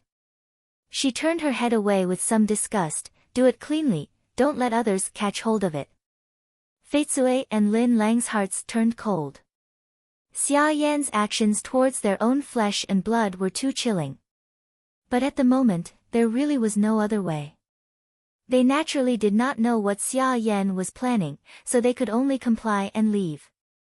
Xia Yan lay on the boat, and a tear suddenly fell from the corner of her eye. She turned her body sideways, and the tear quietly disappeared. A trace of malice flashed in her eyes. Her child had fallen to such a tragic end. The slut in Hong Ying's belly would certainly be 1,000 times, 10,000 times more miserable than him. That night, a small room in Yanhua Yuan was lit up. The weather had just rained, but there was still some wind in the night, causing the candlelight to sway, flickering in and out in a somewhat ghostly manner. A small voice asked, How is the disposal of that thing? To avoid arousing suspicion, it was wrapped in a coarse sackcloth. It's been disposed of quite cleanly, so no one has discovered it, another voice replied in a low voice. That's good. Tonight, the sky is so gloomy that it feels rather creepy. Do you think, could it be a wrong spirit? Shoo shoo shoo, what nonsense are you spouting in the middle of the night? The low voice seemed to be extremely wary, and hurriedly interrupted the other voice, saying, It's already so late. Since the matter has been settled, I'll go back first. Good, the other voice replied, followed by the sound of footsteps leaving. The candlelight in the room slightly illuminated the person at the table. It was Xia Yan's personal servant, Lin Lang. Today, she had handed over the dead baby to a wet nurse in the room. She had only said that it had been given birth by an unclean servant girl who had dirtied herself outside, and that the thing had been handed over to be sold far away. Although this matter was somewhat taboo, the amount of silver that Lin Lang had given the old woman was sufficient, so the old woman had agreed to it. Obviously, everything had been handled appropriately, but Lin Lang did not know why, but she felt a faint sense of unease in her heart, as if something was about to happen. However, Xia Yan could not leave her side now. She pretended that she had not had a miscarriage, and that the fetus seemed to be stable as she continued to nurture it. Lin Lang, on the other hand, had to decoct a tonic for her miscarriage. After the old woman had separated from Lin Lang, she laughed merrily as she touched her own heavy pouch. Although the amount of silver that Lin Lang had given was sufficient, this dead baby could still be sold for a good price. The placenta that was attached to the dead baby's body was a good thing. There was a medicine shop in the capital that was privately engaged in this kind of business. On normal days, they would collect dead babies and resell them to others. The women in the large mansion often needed to use the placenta to nourish their beauty. However, the placenta was, after all, a bloody plaything. On normal days, they could not brazenly eat it, so they could only secretly buy it. Today, this old woman had obtained the dead baby from Lin Lang, and then resold it to the medicine shop. After returning, she had received 2 sets of silver. How could she not be happy? Immediately, she went out in high spirits to buy wine and eat. In Su Xin Yuan, Butterfly carried a glittering and translucent glass bowl and handed it to Jiang Su Su, who was lying on the couch. "Miss, drink it while it's hot." The bowl was steaming hot, but it had a nauseating color. Although the fragrance assailed one's nostrils, it also made one's stomach churn for no reason. Jiang Su Su put down the newly purchased rouge in her hand and carelessly took the glass bowl from Butterfly's hand. Using a jade spoon, she gently stirred it and carelessly said, "It's here again today." These days, there has been very little in the capital. The medicine shop's shopkeeper said that this was newly purchased today and is very fresh. This servant spent 200 taels of silver to buy it. Butterfly's expression did not change as she said, "Got it. Later, you can go to the accounts to collect the money." Jiang Su Su lifted the bowl to the tip of her nose and gently sniffed, revealing an intoxicated expression. It was not the first or second day that she had eaten the placenta. Thanks to the placenta, the scars on her face had healed so quickly. This thing was precious but not common. Others were afraid of being bloody, but she was not. For this appearance, what did this count for? In any case, recently, even chicken blood had stopped flowing, and her appearance must have become even more beautiful. It seemed that it was time to go out and take a walk. Jiang Su Su lifted the bowl and slowly savored the delicacies. Butterfly, on the other hand, was resisting the urge to vomit. In the pile of junk in front of the servant's room in Su Xin Yuan, there was a piece of cloth lying quietly. It looked like it was used to wrap something. It was a piece of coarse cloth, and there were some dark brown stains on it. At night, in order to prevent catching a cold, dewdrops covered the windows, leaving a small crack. Not only would the cold wind not enter, but the room would also be ventilated. Today's weather was refreshing, so there was no need to use ice. Tianzhu walked in from outside and walked to the side of Jiang Ruan, who was preparing to go to bed. She whispered a few words into her ear. Jiang Ruan's eyes flashed and she smiled slightly, "So that's how it is." Tianzhu could not help but frown. Xia Yan had sent her dead baby to be dealt with, but by a freak combination of factors, it had been bought back by someone from Su Xin Yuan. That Jiang Su Su had eaten her own younger brother's placenta. When she thought of this, she felt her blood run cold. Jiang Wan said, "In this world, there is karma and retribution." Tianzhu said, "Xia Yan concealed the news of her miscarriage. Could it be that she also wanted to replace a flower with a tree? After suffering such a big loss, how could Xia Yan be willing? If she were to replace a flower with a tree, wouldn't her heart be too kind?" She pushed the stray hair in front of her eyes to the back, and her earlobes appeared even more lustrous like jade. Then Miss Jiang Wan shook her head and said, "Don't worry. Her spearhead is all on Hong Ying, and isn't Hong Ying also firmly biting her? We just need to sit back and watch the show. She would not act rashly unless it was time to act." Tianzhu thought for a moment, then agreed and went out. After Tianzhu left, Jiang Wan pressed the center of her forehead and sat down to think for a while. Only then did she feel a little tired. She got up and was about to take off her outer garments when she heard a familiar voice say, "Wait." Jiang Wan was startled. Before she could react, she subconsciously reached out to touch the dagger under her pillow. A person walked out from the shadow of the lamp. This person walked closer and closer until he stopped a few steps away from Jiang Wan. Even though he was dressed in black, he could still wear embroidered clothes with a romantic elegance. His appearance was incomparably handsome. Who else could it be but Xiao Xiao? Even though Jiang Wan was used to smiling, she could not help but put on a cold face and angrily said, "What is Xiao Wangye doing? Is this how the imperial family's rules are taught?" As soon as the words left her mouth, she somewhat regretted them. Although she was now Hung and Junju, Xiao Xiao was the leader of the 300,000 embroidered guards and the current head of Jinying Wangfu. In terms of rank, she was still a notch below Xiao Xiao. However, today, Xiao Xiao had come uninvited, which inevitably made her feel apprehensive. In addition, Xiao Xiao had never deliberately put on airs in front of her, so Jiang Wan had forgotten about this person's ability to call the wind and summon the rain in the Great Jin dynasty. It was only now that she regained her composure that she realized how rude her words had been. However, words that had been spoken were like water that had been spilled. She could not take them back. She simply pretended to be angry and glared at Xiao Xiao, but in her heart, she had some misgivings.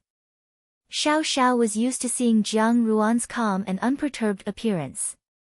No matter when or where, she would be able to smile indifferently. However, today, he had unexpectedly seen Jiang Ruan explode. For a moment, he was stunned. Although he had been born in the imperial family and had never lacked the etiquette of a noble child, because he had accepted the embroidered guards and traveled outside all year round, he had also been infected with some Jianghu habits. He had a free and easy temperament that was not constrained by the secular world. Now, he regarded Jiang Ruan as one of his own. He had never thought that the other party would be an unmarried young lady. Moreover, he had not considered that in the middle of the night, there would be another person quietly appearing in the room. How much of a fright would that cause to Jiang Ruan? Thinking of this, Xiao Xiao felt a little ashamed. He pursed his lips and said, "I was inconsiderate, I apologize." As he said this, he looked at Jiang Ruan seriously. Seeing that Jiang Ruan's eyes clearly had a guilty conscience, yet she was still glaring angrily at him, he stared blankly and found it somewhat funny. For the dignified Xiao Wangye of the Great Jin dynasty to personally apologize to her, Jiang Ruan could not put on any airs. In her heart, she was annoyed that she could not keep her composure today. After calming down for a while, she walked to the table and sat down. She poured a cup of tea for both herself and Xiao Xiao and said, "Xiao Wangye, for you to barge into someone's chamber in the middle of the night, presumably, there must be an extremely urgent matter." Xiao Xiao acted as if he had not heard the ridicule in her words. His heroic brows slightly wrinkled. "You used the Chouyu silk that Xia Yan sent?" Jiang Wan was stunned. She had not expected that Xiao Xiao would actually come for this matter. Presumably, Tianzhu had reported this matter to Xiao Xiao. Tianzhu had just been by her side, and Xiao Xiao was also her breadwinner. Jiang Wan did not expect Tianzhu to be completely loyal to her now. She nodded. Xiao Xiao disagreed, "There is perfume mixed in, you should not be so rash. Tianzhu has already detoxified the perfume." Jiang Wan did not care at all. At that time, in order to let Hong Ying's guard down, she had let Tianzhu detoxify the perfume on the piece of silk that she had used, so that it would not cause any harm to the human body. Tianzhu can also fail, accidents are inevitable. Xiao Xiao said indifferently. Tian Zhu, who was standing guard outside the window, had practiced martial arts since childhood. Naturally, she could hear the conversation in the room. When she heard Xiao Xiao's words, she felt very wronged. Although she was not one of the best detoxification experts, such a small poison was not a problem. Jiang Wan still wanted to say something, but Xiao Xiao suddenly reached out and grabbed her wrist.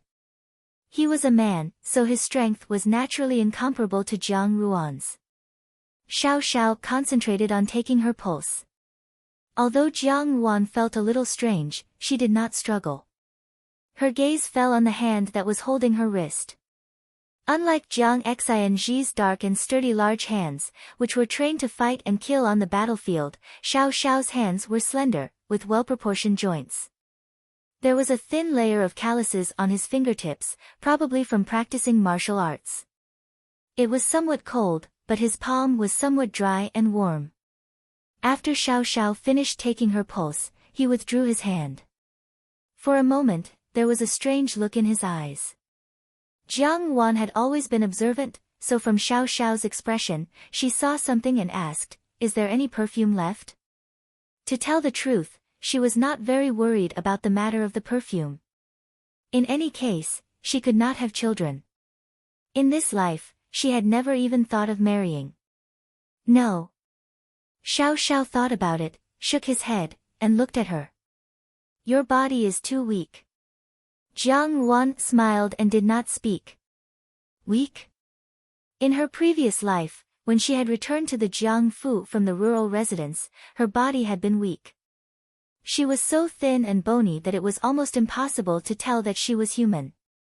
She had lingered in the Jiangfu for several years, always taking medicine, but her body had not recovered.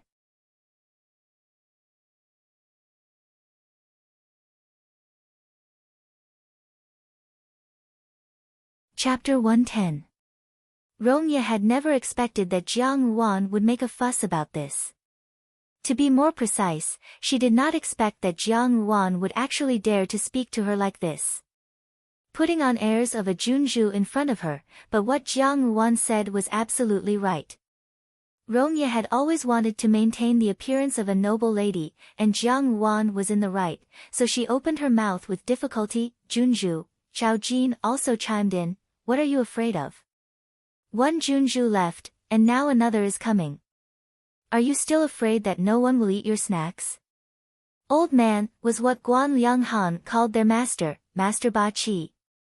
Xiao Xiao had not paid his respects since returning from the southern frontier. Xiao Xiao said, "I want to make a trip to Jianan Mountain." "What are you saying?" Zhao Jin said, "Usually, you always say that if we don't get married, we will be old ladies.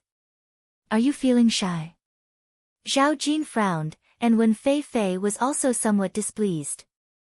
Both of them were daughters raised by military families and had always looked down on women's twists and turns. Their intuition told them that Rongye's words were somewhat unpleasant to hear.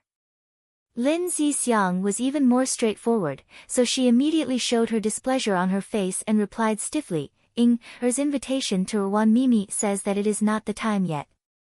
Junju arrived 3/4 of an hour early, yet you say that Rwan Mimi is late. Could it be that the time in Er's invitation is not the time, but Junju's time is the time?" Dong Er's restless appearance fell into Jiang Ruan's eyes, and she could not help but wonder if Dong Er had fallen in love with someone else. Just now, she seemed to have thought of something, and the way the corners of her mouth curved up, wasn't that the bashfulness of a young girl thinking of her beloved? "You." Rongye had never been played like this before, and she almost choked. She glared at Jiang Wan. With a pft sound, Lin Zixiang, who was at the side, couldn't help but laugh. Xia Yan suffered a loss, so naturally, she would be smarter. If she did not even hold back, wouldn't she have been utterly defeated by Hong Ying? Jiang Wan was flipping through the invitation that Dong Ying had given her, inviting her to play at the capital governor's fu tomorrow. Ever since she came back, she had yet to meet these so-called close friends of hers. In reality, she had returned to the capital from the Zhuangzi and then followed the Empress Dowager out of the city. The time was too short, so she hadn't truly interacted with anyone. Now that he had returned to the capital in such a high-profile manner, he was beginning to break into the circle of the upper class in the capital. He had to maintain these connections well. Jiang Wan muttered to herself for a moment before smiling. Did Lin daren't divulge any information? Dong Yinger couldn't help but laugh out loud. As he laughed, his brows gradually furrowed. Dong Yinger sighed. She was not as straightforward as Lin Zixiang. The capital governor had many matters to attend to, so he had to take care of everything. If Lin Zixiang was said to have inherited official Lin's impartiality, then Dong Yinger was said to have learned official Dong's slyness 100%. Dong Yinger had a good reputation among the noble ladies in the capital. She was lively, cute, and had a good temper. Everyone was willing to give her face. The other noble ladies also followed suit and tried to mediate. Just as he was speaking, he saw Dong Yinger's maid jog over and said with a smile, "Princess is here." Dong Yinger? Jiang Wan frowned slightly. In her previous life, Dong Yinger was married to the third-ranked capital salt transport envoy, Chang'an.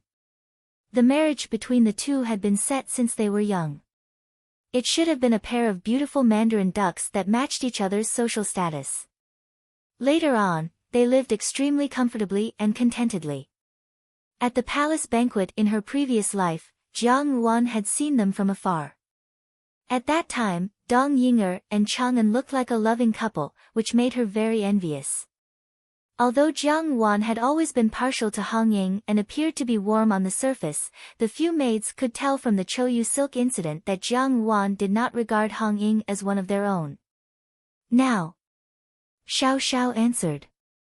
This life had generally followed the previous one, but because of her arrival, many things had changed. For example, Dong Yinger, who had been deeply in love with Chang'an in her previous life, had unexpectedly fallen in love with Jiang Xing in this life. Since this matter had changed, what about the other things? Jiang Wan was startled and neglected Zhao Jin's peculiar appearance. Her body abruptly stiffened. Lian Xiao giggled and said, "Let's not talk about this. Speaking of which, Miss has not seen Miss Dong and the others for 3 years.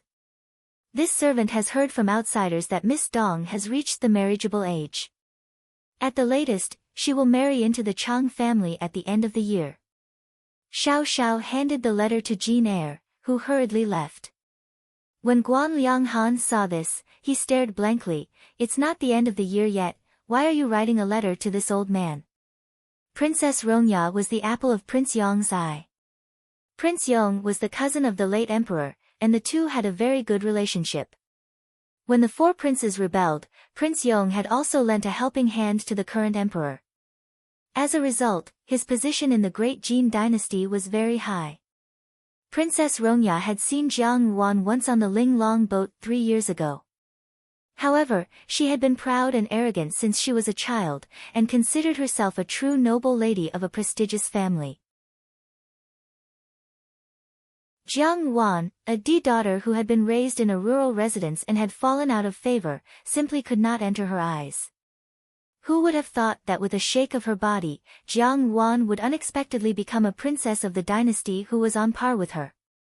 How could she not be jealous and resentful? Her words were laced with a venomous scheme.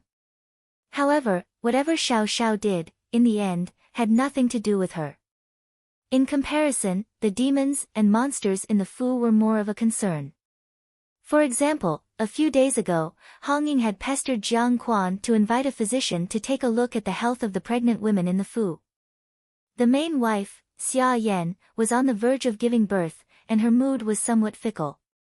Without a second word, she had rejected Hong Ying. Hong Ying had acted like a spoiled child with Jiang Quan, and in the end, Xia Yan had been practically forced to take a pulse. The physician had said that her appearance was stable, but because of Hong Ying's actions, Xia Yan's pregnancy had been affected. Jiang Quan was somewhat angry, and these past few days, he did not go to Hong Ying's courtyard. Because of his guilt, he often accompanied Xia Yan once he returned to the Fu. Beating up an official of the court, are you not afraid of the Imperial Censor's memorial? Xiao Xiao looked at the eager Mo Kong Mo Tsong, immediately deflated like a deflated balloon. Guan Lianghan, seeing that his provocation had failed, was somewhat disappointed. Turning to look at Xiao Xiao, he asked, when are you leaving? Dong Ying'er wanted to chase after them, but Lin Zixiang pulled her back. Let them go. Really, what's with all the airs of a young lady from a noble family, everyone rushing to curry favor and flatter?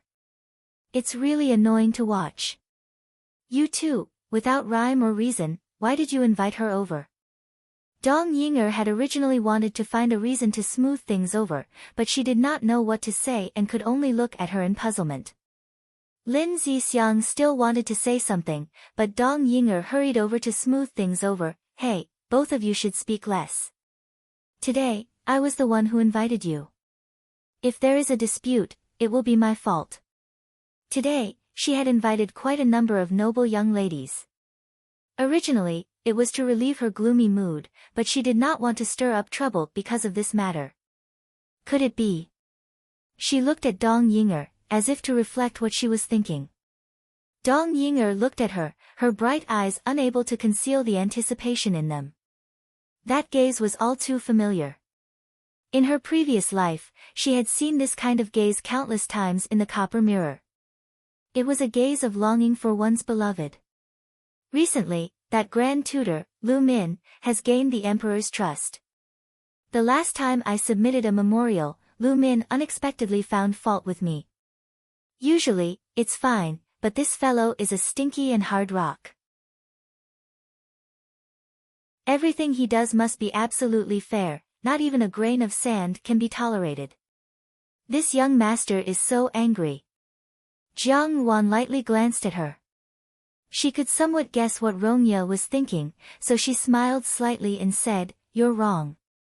A trace of disappointment flashed through Dong Ying'er's eyes. Jiang Wan saw it and became even more certain of her conjecture. She did not know why, but an ominous premonition arose in her heart. This premonition came out of nowhere, and she herself did not understand why.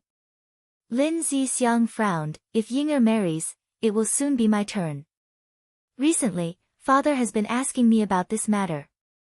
I really do not know what to do. The girls looked at the door and saw a young girl in red walking slowly in from outside the courtyard. She was wearing a vermilion, pinkish-orange, and white magnolia skirt. She wore a long, color-changing robe made of jade swirls and ivory, and a rui hairpin made of ruby was inserted in her hair. Along the way, the skirt did not move an inch. It was clearly a ball of fire, but when one walked in, it was like ice. That face was even more unworthy. At that time, Jiang Wan was still young, and her charm was not well developed. Now that she was in the prime of her youth, she mixed the youthfulness of a young girl with her own charm. She had a kind of elegance that could make one's breath stop. The next day, Bai Ji and Lian Xiao dressed her up early. This was the first time Jiang Wan would meet the noble ladies after returning to the capital. Dong Ying'er was a good person, so naturally, the noble ladies were also invited. Now that she was a princess, she naturally could not act the same as before. This was to prevent others from taking advantage of her. Lu Zhu asked curiously, "This is really strange. Furen's belly obviously doesn't have a child. How did you manage to find out?" Jiang Wan smiled. People's desires were endless. In the past, Hang Ying might have only wanted to be a peaceful Yinyang, but after being promoted, she wanted the position of managing the household's Furen. When dealing with such a greedy person, one should never give too much trust. Moreover, she had always hated everyone in the Jiangfu, so how could she like them? However, Dong Ying'er said somewhat irritably, "I still don't want to marry." Lin Zixiang had always been someone who did not care about how the world looked at her, so she was not so bashful. That's not true. It's just that he has been frowning recently, so it seems that things are not going well. I have long said that with my temperament, it would be very difficult to find a family in the capital that is of equal status and tolerant. Oh, Jiang Wan smiled, "It's all right, eldest brother has not sent a letter." Dong Ying'er was stunned and shook her head. Chang'an was her childhood sweetheart, and she had thought that they would live like this for the rest of their lives. There was nothing wrong with that, but ever since she met that godlike man 3 years ago, there was no one else in her eyes. Only now did she understand that towards Chang'an, it was not love at all. With every step she took, Princess Rongya's expression became more unsightly. One must know that in front of such beauty, she, Rongya, was just a jumping clown. The more proud and arrogant a person was, the more they could not stand others being better than them, let alone Jiang Wan, who Rongya had previously looked down on. She immediately felt insulted. When Jiang Wan walked closer, she covered her mouth and giggled, "Eldest Jiang Miss, why did you come alone? I originally thought that your second sister would also be here. Second Jiang Miss is a wonderful person, and you are both daughters of the Jiang Fu. Why, is your relationship not as good as the rumors say?" Shaking her head, she temporarily put these matters aside. Jiang Wan planned to see Lin Zixiang tomorrow and ask for more information. Seeing that Jiang Wan was a little absent-minded, Lin Zixiang nudged her, "What are you thinking about? Why aren't you speaking? What are you going to do?" Guan Lianghan asked curiously. Mo Tsong's temperament was jumpy. Previously, when she was on the mountain, she was most afraid of teacher Ba Qi. In the backyard of the capital governor's Fu, a group of young girls were sitting together. Tea and snacks were placed on the table, and the atmosphere was lively. The Chang family is a good family in the capital. Jiang Wan smiled, "Moreover, you are childhood sweethearts, what's so bad about it? Go to Jianan Mountain, third brother, wait for me." Mo Tsong jumped up, "I want to go too." When Fei Fei looked at her, "Why are you unhappy again? It's rare for Wan Mimi to come back, so let's put these troublesome matters aside. Is it that new scholar?" Guan Lianghan had always been prejudiced against scholars. "Pedantic, why are you talking so much to a pedantic scholar? Just beat him up and it'll be over." Lian Xiao and Lu Zhu had no objections to this instruction. Zhou Momo had been sent back to the Zhao family 3 years ago. She was blind, and Zhao Guang felt guilty towards her, so naturally, she would be taken care of for the rest of her life. Jiang Wan wondered if she should find an etiquette instructor by her side and just put on a show. Now that she thought about it, the timing was still good. It seemed that after the end of this summer, Dong Ying'er would be married over. Dong Ying'er would be married, and Lin Zixiang would be married soon. In her previous life, Lin Zixiang was married to the third prince, Xian Xian. Xian Xian's birth mother had died early, and he had no one to control him. He had become a wastrel, and since then, he had never appeared in the palace again. He was the most inconspicuous prince in the palace. Unfortunately, this prince was licentious and had many concubines.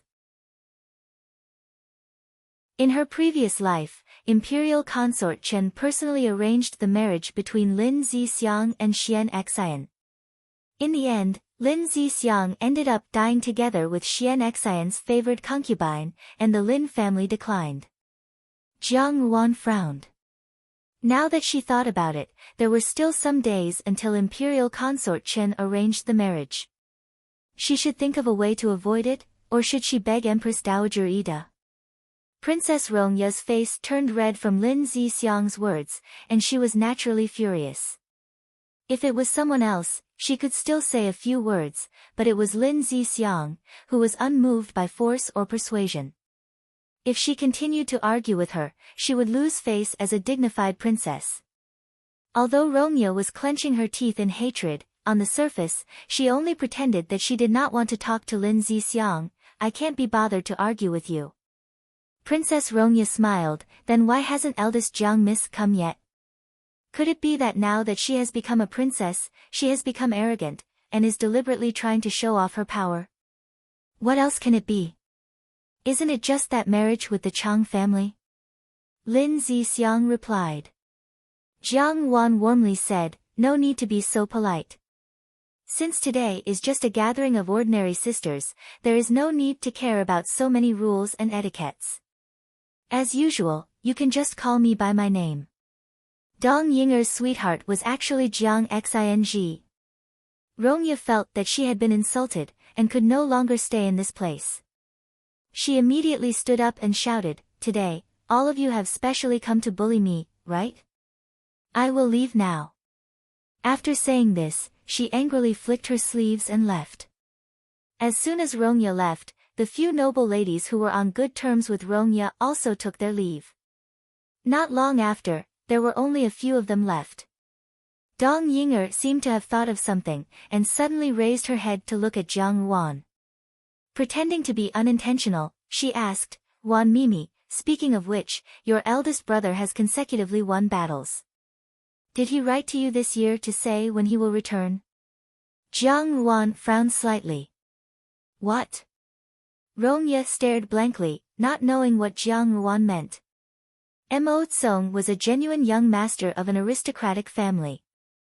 Although he was clever and crafty since childhood, and also had a sense of justice, he was still a person who had been raised by his father in the officialdom. He was well aware that if the water was too clear, there would be no fish. Encountering such an unreasonable bookworm like Mo Tsong, he was almost angered to the point of vomiting blood. Thus, he could only seek help from his master. Her heart trembled. Why, was this also different from her previous life? Mount Jianan was the place where teacher Ba Qi lived, and it was also the place where the 8 martial brothers of the sect usually practiced. Teacher Ba Qi was also an extraordinary person. He was knowledgeable about astronomy and geography, and was proficient in the art of defending against enemies on the battlefield. When the late emperor was alive, he had once asked him to come out of seclusion to assist him. However, teacher Ba Qi, who was still a youth at that time, had flatly refused. He had only said that the way of heaven was irreversible, and that one could not go against it. Mount Jianan had an array that no one in the world could break. Normally, people could not find it. Jiang Ruan looked at Dong Yinger's appearance. She was about to become someone's wife, but she did not look the least bit bashful, unless there was no such person in her heart. This was somewhat different from her previous life. She thought about it and smiled, "Sister Ing, are you dissatisfied with young Master Chang? Or did young Master Chang make you angry?" "Sister Ing, what's wrong?" Jiang Ruan asked with a smile. Jiang Ruan softly said, "Princess Rongya is wrong. We are of the same rank, so Princess Rongya should call me princess. If this were to spread, wouldn't it be a slap to the face of the imperial family?" Jiang Ruan was not used to not seeing any trace of Xiao Xiao for a few days. When she came back to her senses, a faint worry arose in her heart. She was used to being alone, but Xiao Xiao had only used a short period of time to make her accustomed to his presence. For Jiang Ruan, this was not a good thing. "I already said it's not." Dong Yinger said, "I don't want to get married yet." After washing up and tidying up, Jiang Ruan said, "Tian Zhu and Bai Ji, follow me out. Lian Qiao, you and Bai Lu stay in the Fu and carefully deal with Yan Huayuan." Although Bai Ji and Lian Qiao were first-class maids, and Tian Zhu and Lu Zhu were second-class maids, in Jiang Ruan's eyes, they were all the same. Tian Zhu had martial arts, and it was best to keep her by her side. Bai Ji had a steady temperament, and in the future, when dealing with noble ladies, she would have to learn from her. Lian Qiao was shrewd, and Lu Zhu was quick-witted. Today, Hong Ying and Xia Yan were even more careful. If they wanted to bring trouble to Ruanju, the two maids would be able to resist a little. Although she did not know what Xiao Xiao did on a daily basis, she understood that it was certainly not something easy. There were so many hedonistic sons in the capital who rode horses and played with birds, but Xiao Xiao was different from them. From head to toe, there was not a trace of frivolity. Looking at him on a daily basis, it was easy to overlook his age, which made people feel strangely at ease.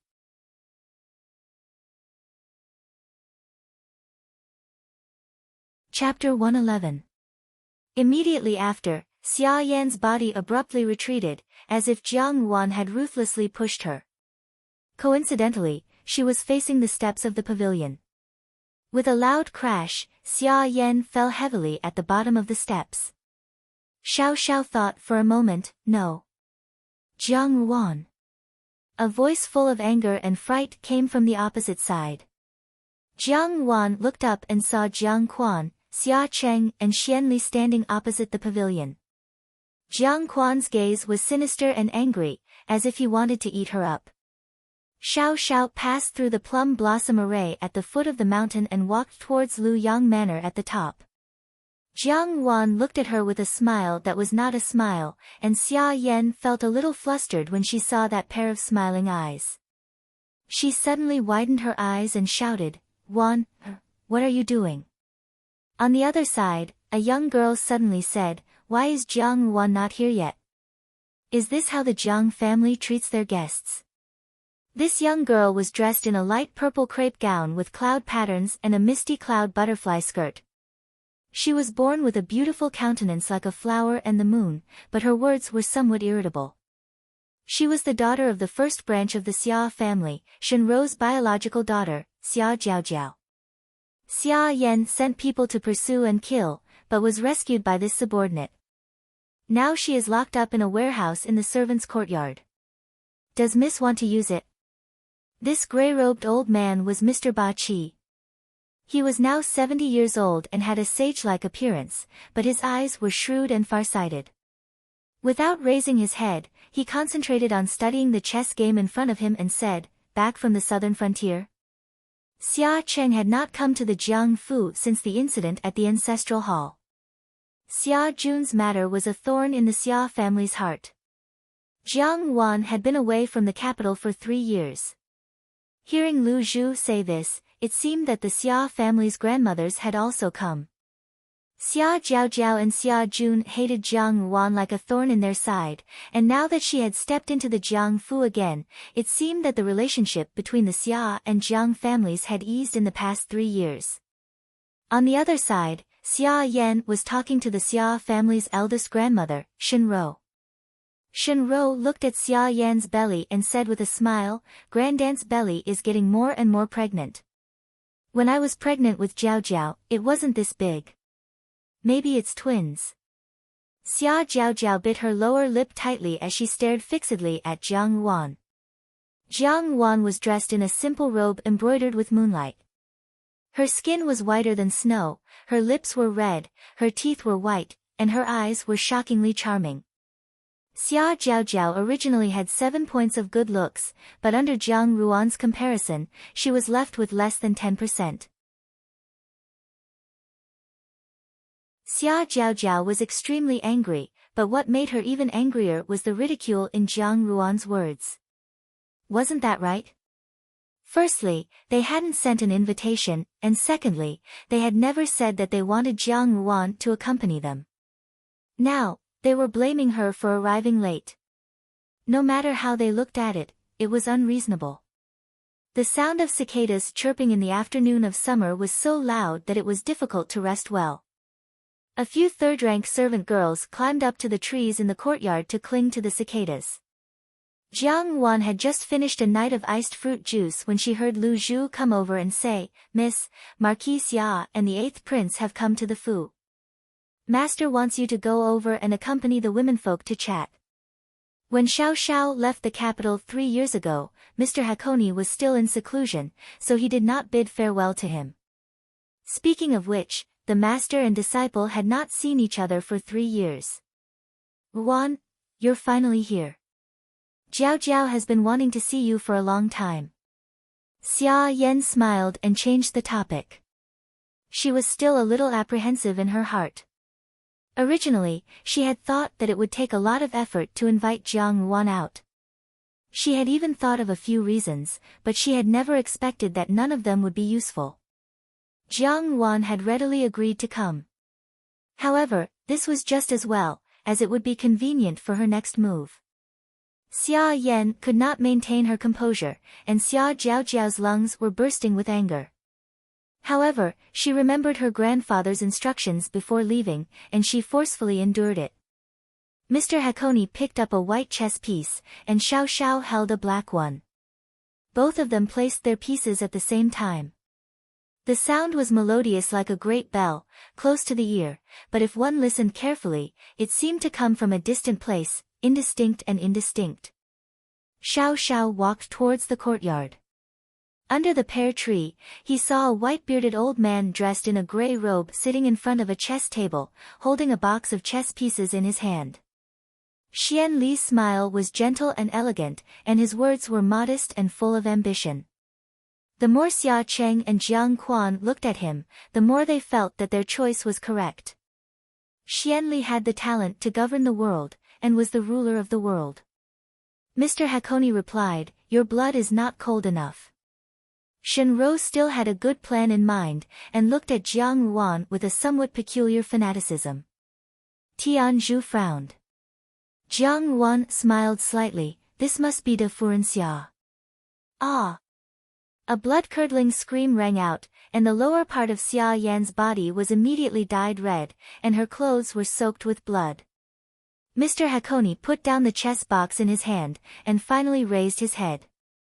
Mr. Hakone had accepted a total of 8 disciples, and Xiao Xiao was ranked 3rd. When Xiao Xiao had first ascended the mountain, he had still been a taciturn youth who did not like to speak. Together with Guan Lianghan had learned military tactics, and Xiao Xiao had learned the art of Qi Huang. However, within a few years, the old Jinying Wang couple had met with an accident, and Xiao Xiao's temperament had become even more cold and cheerless. He had taken the initiative to beg Mr. Hakone to no longer study medicine, and from then on, he had only learned how to kill. "Prepare," Jiang Wan stood up, "today, he has called the Xia family over." "Just in time, I have also been waiting for this opportunity for a long time." Xia Yan was slightly startled, and smiled, "Wan, your father also loves to recite these 2 lines of poetry." The tortoise stuck its head out. Although Shenrou was already a married woman who had given birth, her appearance appeared increasingly beautiful, alluring, and plump. She had some of the charm of a young married woman. In contrast, Xia Yan, who had just had a miscarriage, had a sallow complexion, as if she had aged 10 years overnight. Mr. Hakone smiled and said, "It is still early. Since you have come, play chess with your teacher first." As he finished speaking, he lightly waved his sleeve, and all the chess pieces on the chessboard flew into the chess box in an incomparably orderly manner, not a single one missing. In the main hall, Jiang Quan was talking with Xian Li and Xia Cheng. These past few years, Xian Li had been diligent and conscientious, and his political achievements were outstanding. He was also accustomed to conduct himself. A few years ago, the emperor, who had vented his anger on Li An's matter, had gradually changed his opinion of him. In addition, Chen Guiren had caught the emperor's fancy, and he had become increasingly favored. In recent years, the 5th prince had gradually fallen into a disadvantageous position, and Xian Li's popularity had gradually increased. On the other hand, the crown prince had repeatedly made mistakes, and the matter of him being deposed was only a matter of time. Moreover, the matter of appointing a crown prince had also become a major concern for the current court officials. Those who could take sides would take their own. Obviously, the Xia family and the Jiang family naturally stood on the 8th prince's side.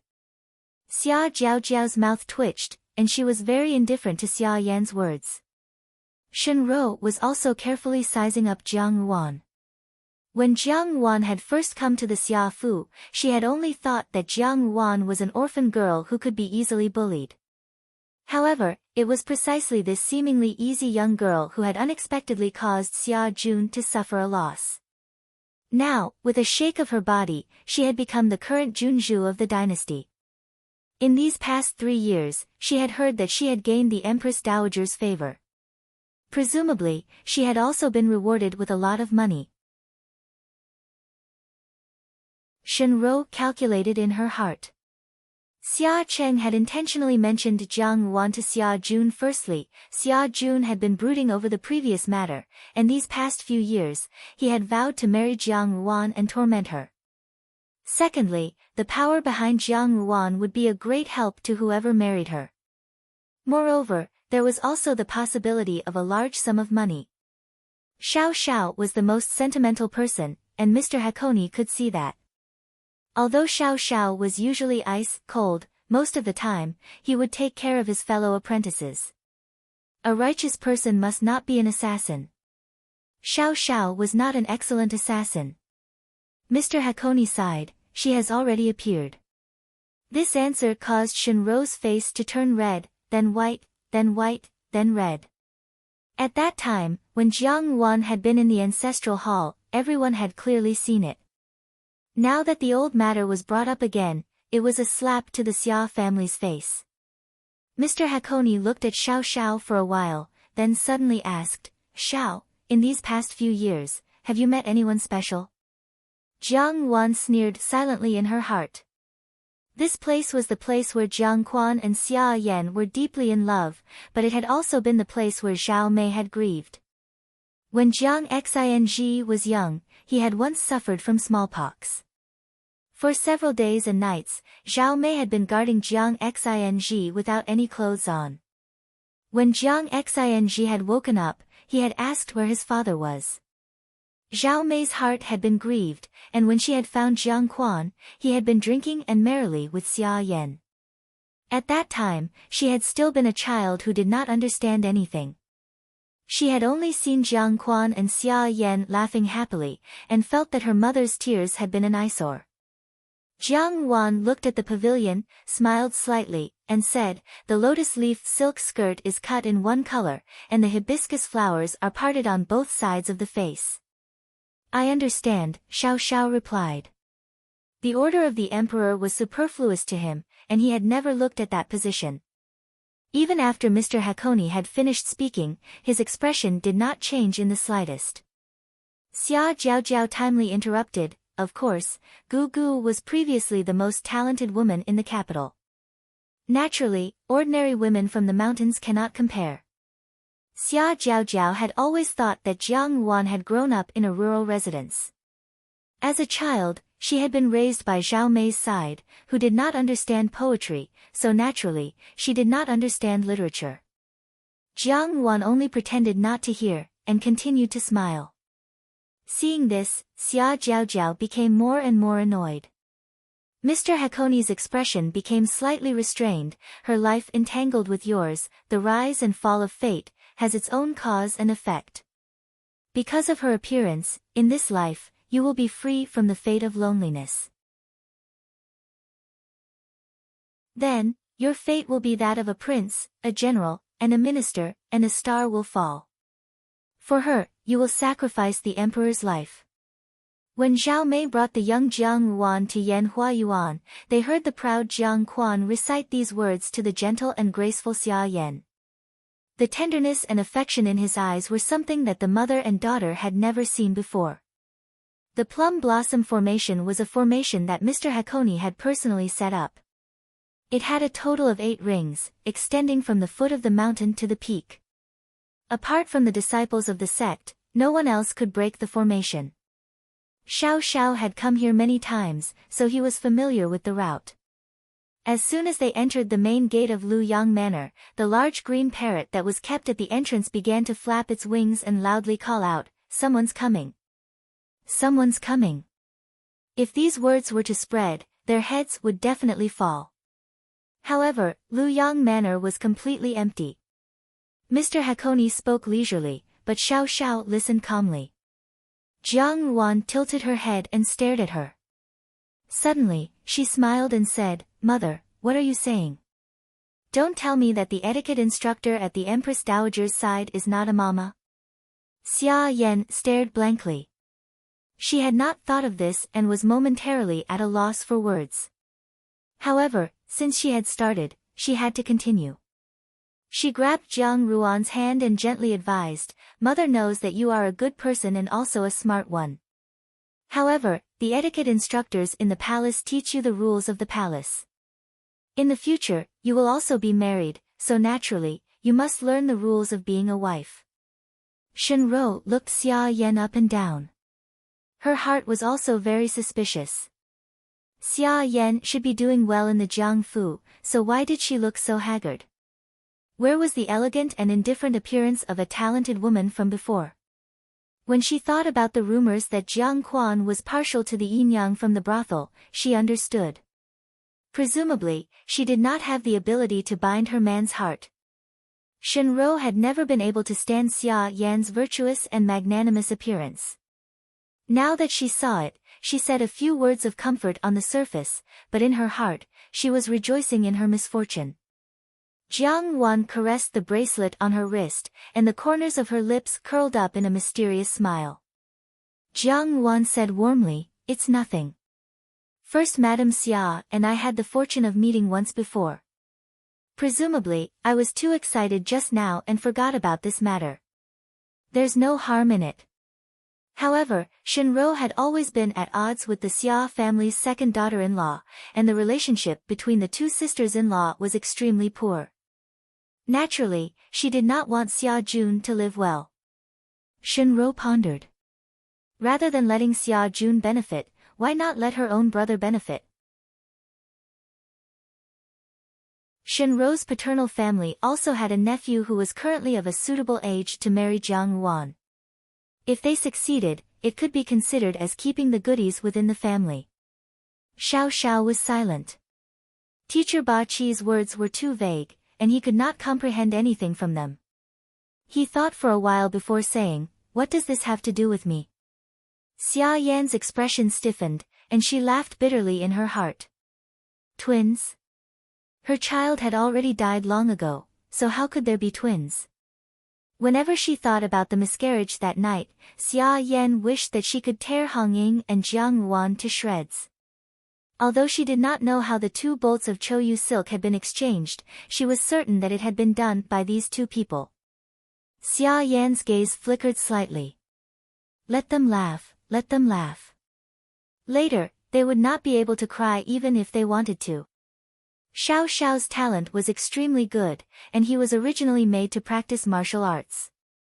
Killing people was even more convenient for him. After completing his studies, the first year he had left the mountain, he had entered the southern frontier alone and beheaded the leader of the southern frontier at that time. His temperament was cold and cheerless, and he was rather bold. Every time he struck, he killed, and he had no worries. In this world, there was no one more suitable than Xiao Xiao to be an assassin, but at that time, Teacher Ba Qi had only said, "Xiao, you are not the world's #1 assassin." Xiao Xiao asked, "Why not?" Lu Zhu anxiously said, "Master, what do you mean? Outside, there will be Furin accompanying you. What can Miss do if you go?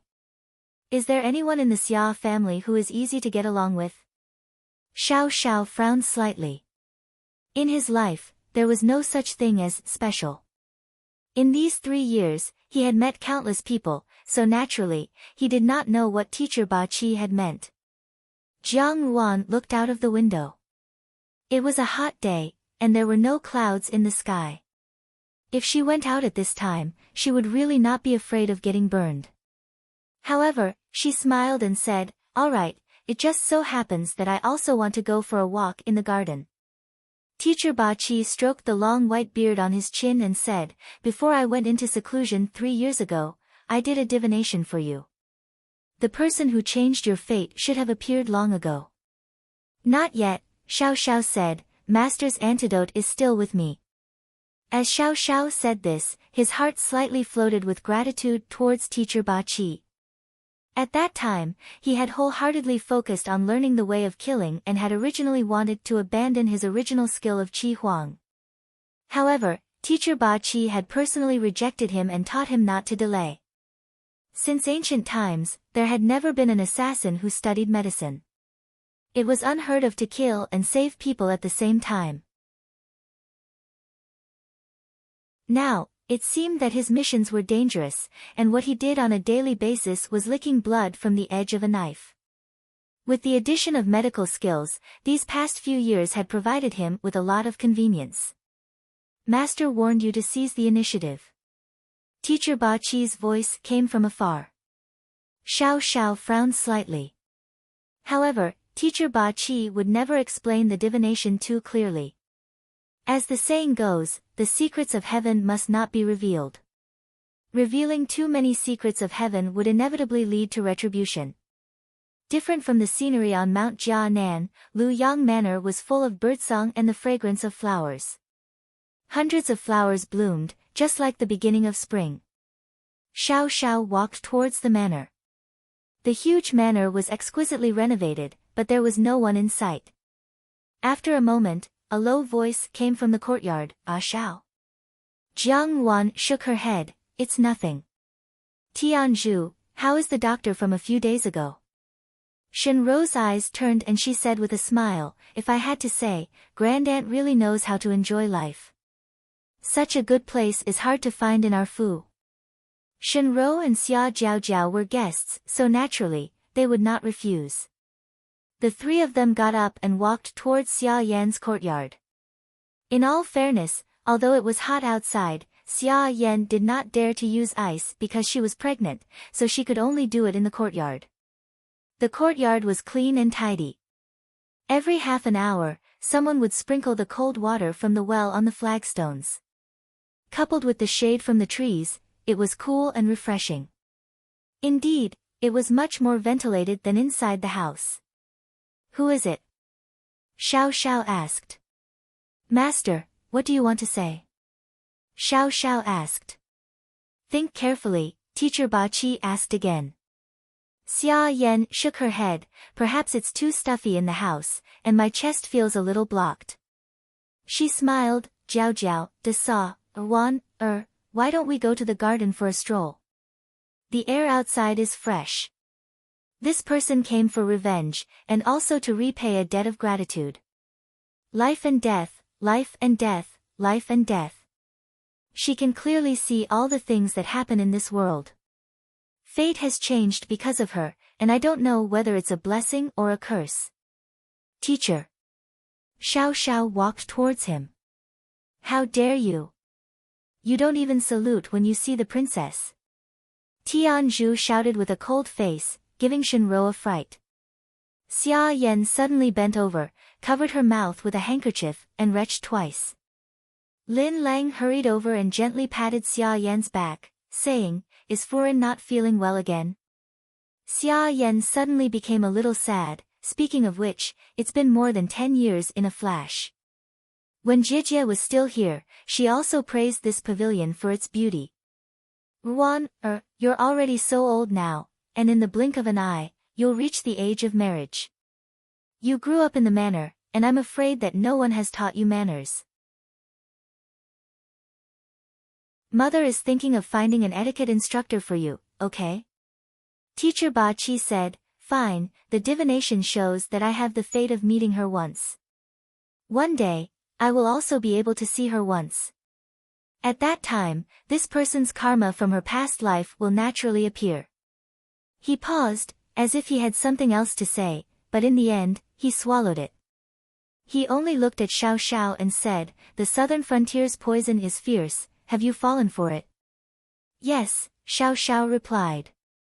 After returning from the southern frontier, he was usually busy dealing with various matters, and Teacher Ba Qi was still in seclusion. It was only in these few days that he found an opportunity to go to Jianan Mountain, and it just so happened that Teacher Ba Qi was about to come out of seclusion. "This Junju has not received Furen's invitation, and has not heard of her coming to accompany you. I did not know that guests were coming, so how can I treat you?" A voice sounded from outside the door, and the people in the room looked up to see Jiang Wan leisurely walking in. As they walked, they arrived at the pavilion next to the small pond in the courtyard. That pavilion was Xia Yan's proudest handiwork. Xia Yan once had the reputation of being a talented woman in the capital. After entering the Jiangfu, she had personally tidied up the rear courtyard. The pavilion was located next to a small pond, and it was named after the lotus pond moonlight seen in the summer. On a summer night, the cool breeze blew gently, and the pond was filled with emerald green lotus leaves. The lotus flowers were tender and beautiful, and the moonlight was like water. The scenery was extremely elegant. When this pavilion was first repaired, Jiang Quan was very fond of it. He often drank with Xia Yan in the pavilion at night, and they looked like a loving couple. Exactly. Ruan, I did not expect that in the blink of an eye. You have grown up so much, Shenrou said warmly. The snow on Jianan Mountain did not melt all year round, and the mountains were high and the valleys deep. Even though it was already summer, the snow and ice still looked like it had just begun to melt. The mountain stream, mixed with crushed ice, slowly flowed past, washing the brightly colored pebbles on both sides. The pine forest was covered with sparkling ice crystals, and at a glance, it was like the scenery of the northern country.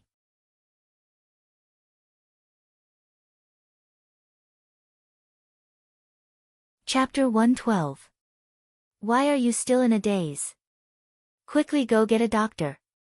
Jiang Quan hurriedly stepped forward. Seeing the bloodstains on Xia Yan's body, he immediately raised his hand and ruthlessly slapped Jiang Wan. Pa! The sound of the slap made everyone's hearts jump. Jiang Quan's blow was extremely heavy. 5 clear fingerprints appeared on Jiang Ruan's fair face. In an instant, it became red and swollen, and a trace of blood flowed out from the corner of her mouth. Jiang Quan was stunned. He had attacked in a fit of anger, but he had not expected that Jiang Wan would actually stand still and receive the slap. A trace of pleasure floated in Xia Jiaojiao's eyes. Xianli, who had rushed over after hearing the news, quietly frowned. Jiang Wan took out a handkerchief from her bosom and wiped the blood from the corner of her lips. With an indifferent expression, she asked, "Father, have you calmed down?" Attacking in front of the imperial family was disrespectful. Jiang Quan was momentarily speechless. Seeing Xia Yan on the ground, who was on the verge of death, he immediately became angry. Pointing at Jiang Ruan's nose, he scolded, "Evil girl, your heart is actually so vicious. You dare to murder mother in broad daylight. You are simply insane." Xia Cheng followed behind Xianli. Seeing the scene before him, he was naturally incomparably pleased. He had originally hated Jiang Ruan for scheming against the Xia family's only grandson, Xia Jun. Now that he saw Jiang Ruan suffering a setback, he was naturally happy. She had actually disregarded her own daughter's safety. However, in such a scene, in front of Xianli, he naturally had to say a few polite words. Thus, he pretended to advise, "In-law, I am afraid that one girl did not do it on purpose. Could it be that there is some misunderstanding?" "Yes," Jiang Ruan said softly, "why didn't father ask mother? Perhaps there is some misunderstanding. How would he know that I had deliberately pushed mother down? However, if father is still angry, I am willing to let father slap me a few more times." Her tone was indiscernible, and there was not even a trace of excess emotion in her pair of beautiful eyes. It was as if the slap she had suffered just now was just an illusion. Xia Jiaojiao had originally wanted to see Jiang Ruan cut a sorry figure, but she did not expect that even now, Jiang Ruan would still be calm and unperturbed. She could not help but secretly grit her teeth in her heart. Xianli looked at Jiang Ruan inquiringly. Wasn't it a little too special for such a woman to not show her emotions? Jiang Ruan's words made it seem that Jiang Quan's actions just now were without a good reason, and caused the servants by Xianli's side to involuntarily ponder in their hearts. In any case, this daughter of the Jiang family was the Empress Dowager's personal conferred title of Hong and Junju. How could she have such a low position in the Fu? Listening to Jiang Ruan's words, was she usually Jiang Quan's punching bag? Wasn't Jiang Quan slapping the royal family's face? Jiang Quan was enraged and wanted to give him another slap. However, under the watchful eyes of so many people, it was inconvenient to do so. He could only shout, "You still dare to quibble?" Jiang Wan smiled faintly, "Why doesn't father ask mother? The victim's family is right in front of you." Upon hearing the news, the servant girls who had rushed over were just about to carry Xia Yan away, but when they heard Jiang Ruan's words, they stopped. Xia Yan secretly resented Jiang Ruan's words. Based on Xia Yan's usual amiable and magnanimous demeanor, she could only say that Jiang Ruan had not done it on purpose. But if he were to say it out loud, wouldn't that be giving Jiang Ruan a way out? As Xia Yan thought of this, she painfully groaned twice. It hurts. With this, the servant girls and the old woman no longer dared to tarry and hurriedly carried Xia Yan back to her room. Seeing this scene, Jiang Quan did not care about anything else and hurriedly followed. Naturally, the Xia family members were eager to watch the commotion, and Xianli also stayed behind. Since everyone was present, Jiang Ruan naturally would not fall behind. When Tian Zhu passed by Jiang Ruan, she glanced worriedly at the wound on Jiang Ruan's face. Jiang Ruan shook her head at her, and Tian Zhu lowered her head, pretending not to know. When they arrived at Xia Yan's room, Xia Yan was inside, and the midwife that they had invited was also inside. From time to time, Xia Yan's shrill cries could be heard, causing everyone to tremble with fear. When Second Yin Yang heard about this, she brought Jiang Li over to gloat. Jiang Su Su and Hong Ying also hurried over. Jiang Dan, on the other hand, stayed in her own courtyard and did not come out. Hong Ying saw the wound on Jiang Ruan's face. Previously, she had heard from the servants that Jiang Quan had hit Jiang Ruan, but she had never thought that the wound would be so serious. Seeing Jiang Quan's anxious expression, she hurriedly walked over and softly comforted him. Under Hong Ying's comfort, Jiang Quan's expression improved slightly, but his gaze towards the room was still full of worry. After all, this was the woman he had truly loved. Even if he was distressed and anxious, it was not an act. Naturally, Jiang Su Su was also unable to restrain her anger. Although it seemed that her temper had been much more restrained these days, and she did not immediately slap Jiang Ruan like Jiang Quan did, her eyes were still full of viciousness and resentment. Jiang Li and Second Yin Yang were the happiest. Jiang Li said to Jiang Ruan, "Dejie, how could you push mother like this? If younger brother were to die, how sad would mother be?" When Jiang Quan heard this, his anger towards Jiang Ruan increased by a few notches. At this moment, the room door suddenly opened and the exhausted midwife walked out. When Lin Lang and Fei Tsui saw Jiang Quan, without saying a word, they both knelt down and cried, "Master, Furen had a miscarriage." As if struck by lightning, Jiang Quan retreated 2 steps and said absent-mindedly, "What?" The midwife also shook her head apologetically, "Darren, this old one is really powerless. It's a young master." Jiang Quan turned his head and glared at Jiang Ruan. Suddenly, he raised his palm and was about to heavily slap Jiang Ruan again as he roared, "You unfilial daughter who killed your own brother." Pa! This time, the slap did not land on Jiang Ruan's face. Tian Zhu could not act, so at the last moment, he stood in front of Jiang Ruan and took the slap on Jiang Ruan's behalf. Jiang Quan was furious. "Who do you think you are? Guards, drag this wicked slave away and execute her." "That's enough," Jiang Ruan said coldly. "Father, the matter has not been clarified yet you want to treat human life like grass in front of His 8th Highness?" Naturally, Xianli would not look on with folded arms. However, Xianli was a person who valued his reputation the most. At this moment, he could only be a person who could observe the minutest detail and said, "That's right, Jiang Darren, it's better to clarify the matter before making a decision." "What else does Dejie want to say?" Jiang Su Su's eyes widened. Now, her beauty was even greater than before, and she was also much smarter than before. She no longer blindly relied on her beauty. Her eyes were red, as if she was trying to hold back her tears. However, her voice was still choked with sobs as she said, "Dejie, could it be that you want to say that mother herself removed the flesh and blood in her womb?" The beauty was delicate and charming, so Xianli warmly advised, "Second Jiang Miss, please do not be too sad." Jiang Wan retorted, "What's impossible about this? Master.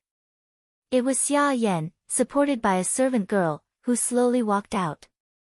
Her whole body was on the verge of collapse, and her complexion was as pale as a sheet of paper. She had just changed into a clean set of white clothes, which made her appear even more haggard. She looked at Jiang Quan and slowly knelt down. Yan, what are you doing? Jiang Quan quickly stepped forward and helped her up to lean against his chest. Xia Yan looked at Jiang Wan and began to weep sorrowfully. Master, ever since your concubine entered the Fu and after Jie passed away, I have believed that the Fu has flourished and has never done anything immoral. After Wan Yang returned, your concubine treated her with sincerity and was constantly afraid that I had not done enough. Your concubine knows that it is difficult to be a stepmother, so I have always been careful in my actions. Who would have expected? She wiped away her tears and said hatefully, if it were anything else, your concubine would have tolerated it. However, since ancient times, children have always been a mother's lifeblood. Wan Yang has made a mistake, and your concubine can forgive her, but the child in your concubine's womb cannot be forgiven. Originally, one's family's dirty linen should not be aired in public, but Wan Yang unexpectedly wanted to slander your concubine. Your concubine really could not tolerate it. Since your highness is also here today, I beg your highness and master to uphold justice for your concubine and seek justice for your concubine's innocent child who died in vain. She wailed loudly, Master, that was our child. Xia Cheng was also overflowing with anger. In-law, my good daughter married into your Fu, but I did not expect that she would actually live such a life. Since this is the case, if you cannot seek justice today, I will take Yan over. It is not like the Xiahou Fu cannot afford to raise Yan.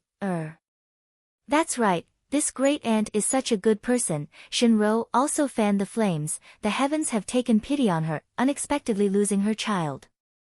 When mother returns and finds out about this, who knows how heartbroken she will be.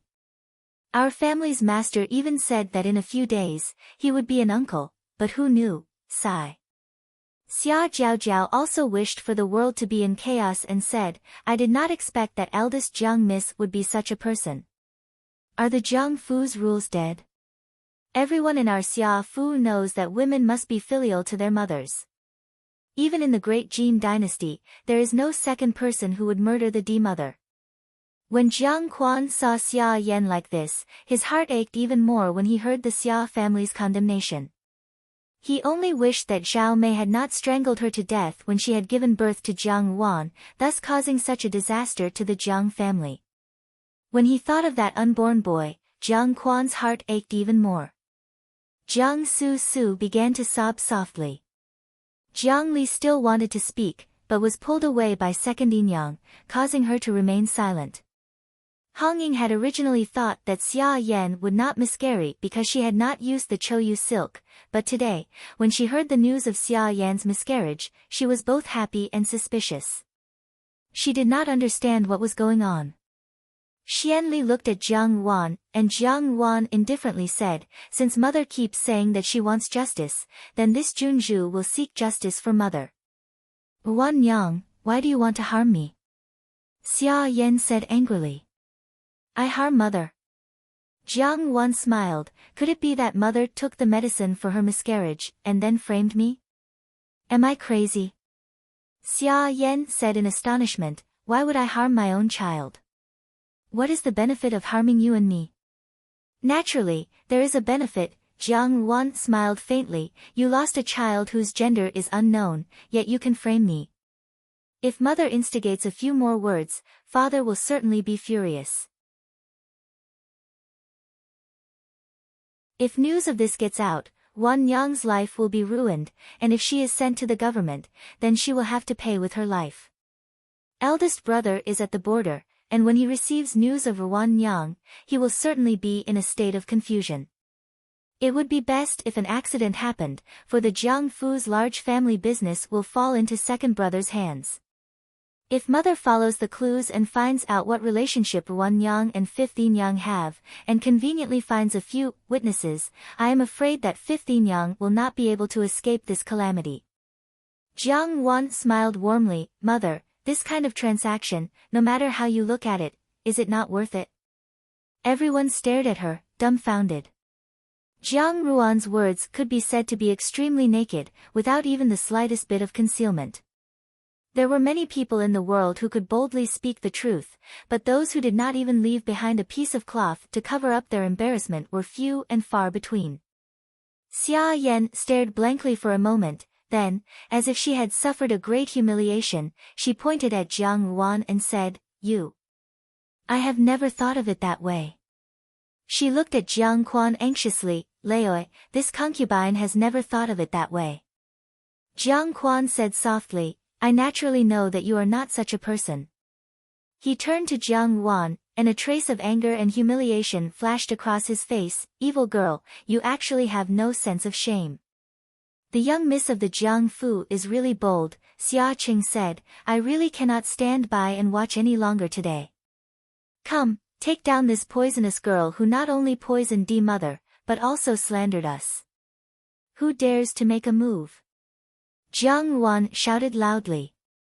Her red clothes were like fire, but her eyes were like sharp swords quenched in ice. In that instant, the coldness actually caused the surrounding people to tremble. They only felt as if they had seen an evil spirit from hell demanding their lives, and her eyes were full of bone-chilling awe. She did not get angry, but instead laughed, and looked at Xia Cheng. "Marquis Xia, if we talk about family affairs, your surname is Xia. How can you manage the Jiang family? If we talk about state affairs, when you see me, you should address me as Junzhu. Our ranks are about the same, unless you want to slap the Empress Dowager's face and seize the dignity of the world." Each question was more severe than the last, and unexpectedly, Xia Cheng was rendered speechless.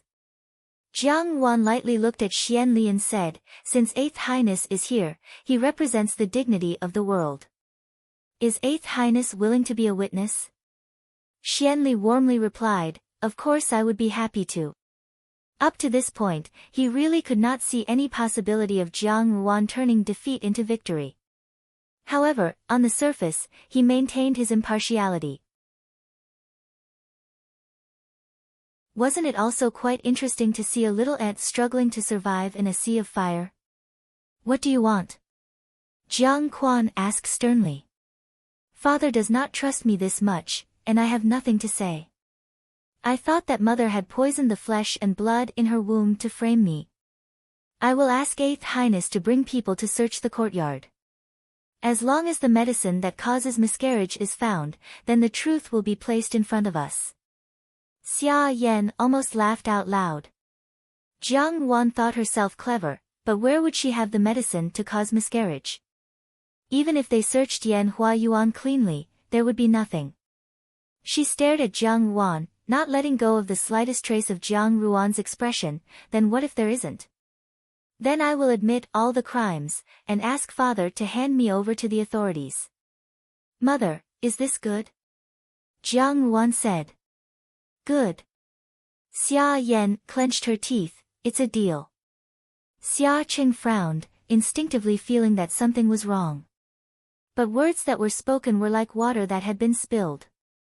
Moreover, there was no other way. Jiang Su walked in front of Xianli and bowed gracefully. "I beg Eighth Highness to uphold justice." Xianli reached out to help Jiang Su up. Previously, he had not taken a good look at her, but now that the beauty was right in front of him, her every movement was soul-stealing, and her face was delicate and lovely, Xianli could not help but reveal a trace of amazement. His tone could not help but soften. "This prince is duty-bound."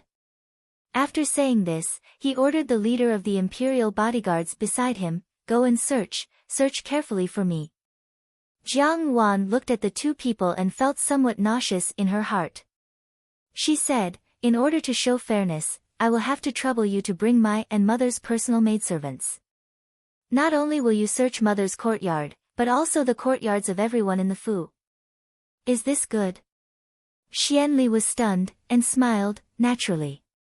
The imperial bodyguards quickly went out to search, but the atmosphere in the hall became more and more tense. Xia Jiaojiao hid behind Shenrou, her eyes full of schadenfreude. As long as she thought that Jiang Yuan would be taken away by the officials and her reputation would be ruined, she could not help but reveal a happy smile. Jiang Su stood beside Xianli, and from time to time, she would raise her head to look at Xianli. Xianli smiled at her reassuringly. Jiang Li gritted her teeth and secretly cursed Jiang Su for being a vixen. Her own mother had a miscarriage, but she still had the mood to seduce a man. Jiang Quan softly comforted Xia Yan in his arms, but ignored Hong Ying's resentful gaze. Second Yin Yang looked at Hong Ying's belly and thought that it would be good if this one also fell off. Xia Cheng kept staring at Jiang Yuan. The more calm Jiang Yuan was, the more uneasy he felt. He was a dignified marquis, but after so many years, he had become afraid of a little girl. He was not afraid of others laughing at him. However, Xia Cheng had seen Jiang Ruan's methods at the Xia family's ancestral hall. Now that 3 years had passed, Jiang Ruan's scheming had become much more profound. How could he not be afraid? Time passed quietly. Not long after, Xian Li's imperial bodyguards returned to inquire after completing their search. Lin Lang and Tian Zhu followed behind. Xian Li asked, "Did you find any medicine?" Replying to Your Highness, "No." The head of the imperial bodyguards replied. Hearing this, tears immediately fell from Xia Yan's eyes. "Wan Yang, what else do you have to say?" "What else is there to say?" "Naturally, I will take her to the Yamen," Xia Jiao immediately said, "with such a malicious heart, Your Highness must seek justice for Gu Gu and my deceased cousin." "Sinful girl, do you admit to your crimes now?" Jiang Quan shouted loudly. Jiang Yuan smiled faintly. Xia Cheng noticed that Lin Lang's complexion was deathly pale, and his heart thumped. Before he could say anything, he heard Tian Zhu coldly say, "Master, although we did not find any medicine that causes miscarriage in Furin's courtyard, we did find these in Furin's courtyard. I would like to trouble Master to take a look." As she spoke, she handed them over with both hands. Xia Cheng stared blankly and took a look. It was a set of clothes and a pair of sky blue soap boots. Finding clothes and soap boots in the Fu was not a big deal, but when Jiang Quan shook them out, his face immediately turned ashen with anger. This was because the clothes were large, and the soap boots were also several inches larger than Jiang Quan's. The men of the Jiang family had been born into an aristocratic family of civil officials. Their statures were thin, but these clothes were clearly prepared for a strong man. Jiang Chao and Jiang Xing were not suitable, and there were no other men in the Fu. Not only that, but the collar of the clothes was also embroidered with 2 lotus flowers. Because it had been in the dark, it would have been impossible to see through the clothes on an ordinary day. However, its appearance here caused Jiang Quan to feel extraordinary shame and humiliation. He angrily shouted, "Slut," and fiercely threw the things at Xia Yan's face. Xia Yan stared blankly, and when she saw it clearly, she turned pale with fright. She hurriedly said, "Master, this concubine has never made this kind of thing. Master, this is Wan Yang slander."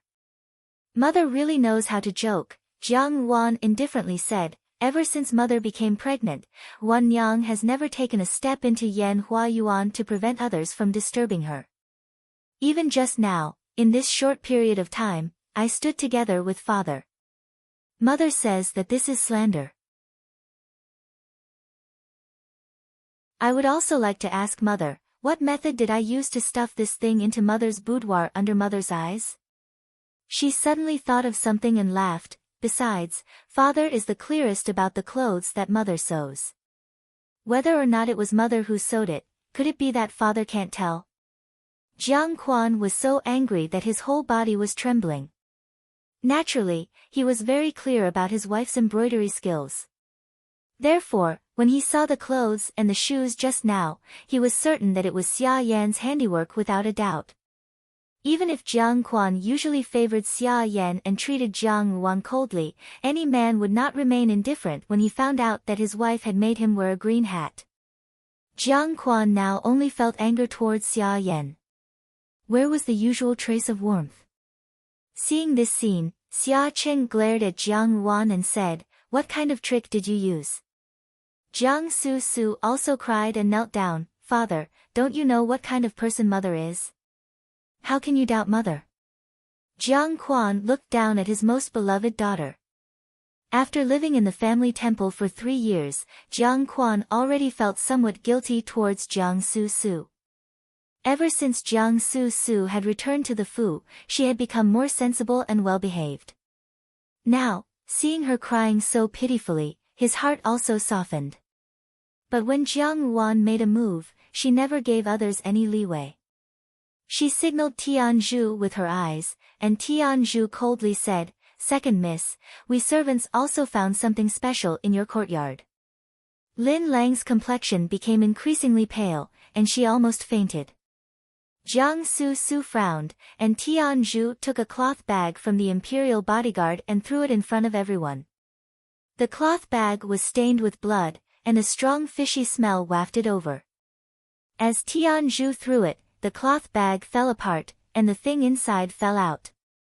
It was a lump of mangled flesh and blood, and just looking at it made one feel somewhat nauseous. "What is this?" Xia Yan was startled, and instinctively felt that the cloth was somewhat familiar. Stillbirth. Tianzhu was an assassin, and her whole body was ice cold. Coupled with such a gloomy sentence, everyone in the room shivered for no reason. Jiang Wan smiled. "Mother, do you still want to say that Wan Yang pushed you?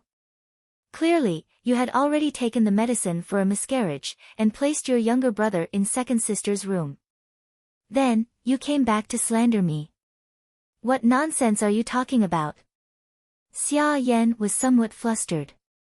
She also did not know where this thing had come from. She anxiously asked, Su, what is this?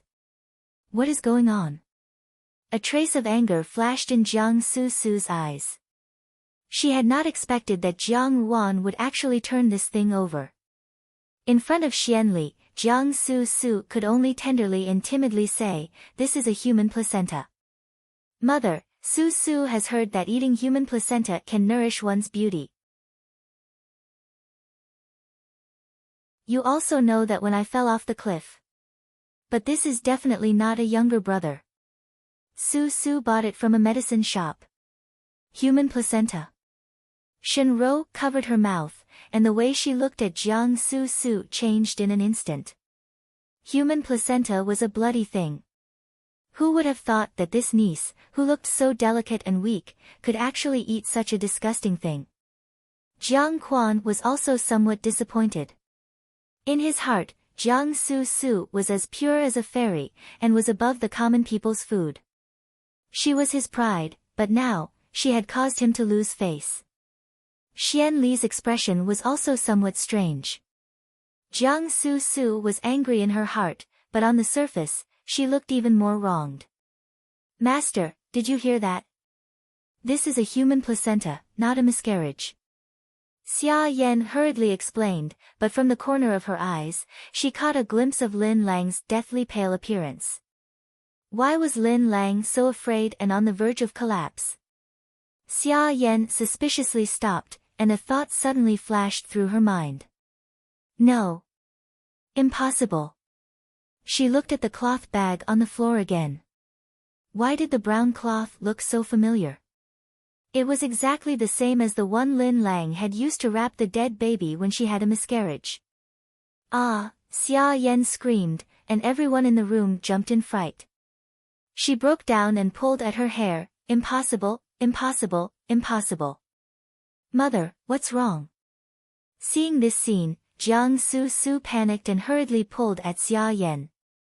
But Xia Yan did not know where she got the strength from, but she pushed Jiang Su away and retreated, as if she was looking at a demon. "Mother, what's wrong? Am I Su?" Xia Yan was like this in front of Xianli, and Jiang Su was somewhat hurt. Xia Yan broke down and pulled at her hair again. Jiang Su had eaten a human placenta, and the human placenta that Jie had eaten was from her younger brother's body. This matter was absurd to the extreme, and it made one's hair stand on end. But it was the truth. Jiang Yuan slightly raised the corner of her mouth. This was her true goal. Xia Yan had loved Jiang Su her entire life, and if she knew that the flesh and blood in her womb had become a human placenta that her daughter had bought from a medicine shop, would it become a nightmare for her? Good and evil will always be repaid, and heaven has its own cycle.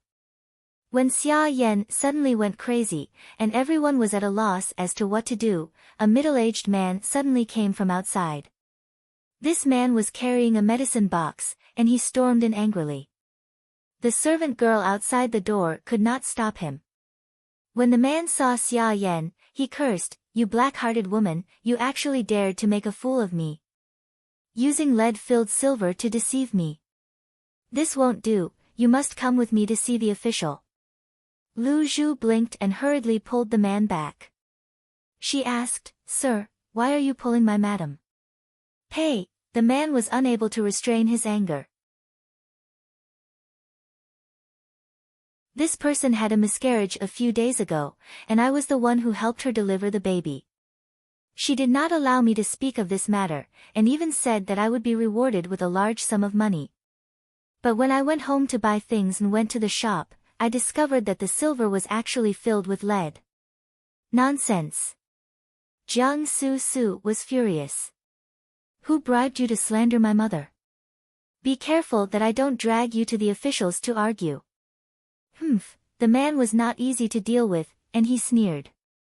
"If you don't believe me, you can go to Bao Tang in the capital. At that time, I was the one who wrote the prescription for this woman, and there were a few ingredients that only Bao Tang has. All the transactions of Bao Tang are recorded in the books, and you can go and check, and you will know who is lying." Bao Tang was the largest medicine shop in the capital, and business was very particular about integrity. Otherwise, it would be destroying one's own reputation, so they would not lie. If Xia Yan had taken the medicinal ingredients that she had eaten after her miscarriage, Bao Tang would know with a check. The man was still angry and wanted to pull Xia Yan, who was on the ground. "You woman, quickly come with me to see the official." But Xia Yan was now like a lunatic, and her mind was not clear, so how could he argue with her? "Enough!" Jiang Quan finally shouted. His eyes were bloodshot, and the muscles on his cheeks were trembling slightly. It was obvious that he was very angry. The fact that Xia Yan had miscarried had almost become a fact, but what made him even angrier was the owner of the clothes. However, it was impossible for Xia Yan to answer his question. Jiang Quan said coldly, "Help Furen back to her room, and watch her closely." This was to put Xia Yan under house arrest. Xia Cheng also did not expect that things would suddenly turn out like this. She looked at Xianli as if asking for help, and then chased after Jiang Quan. "In-law, this matter." The show was over, so there was no need for Shenrou and Xia Jiaojiao to stay any longer. Xia Jiaojiao was very disappointed that Jiang Yuan had not met with misfortune. Jiang Li and Second Yinyang, on the other hand, were extremely happy. They had followed Jiang Quan for many years, and knew that it would be very difficult for Xia Yan to make a comeback this time. Hong Ying wanted to go and comfort Jiang Quan, so naturally, she would not stay in the hall. For a moment, only Jiang Yuan and Jiang Su were left in the hall. Jiang Su walked step by step towards Jiang Yuan, and said with a gloomy face, "Today, it was your good deed again. De Jiejia's methods are as ingenious as ever. Could it be that second younger sister is not curious as to why mother suddenly went crazy?" Jiang Yuan looked at her quietly and suddenly said. Jiang Su stared blankly. "What?" Jiang Yuan smiled faintly. That smile, in Jiang Su's eyes, was somewhat strange. Jiang Yuan looked at the lump of flesh and blood on the ground, and softly said, "Because, that placenta was personally discarded by mother."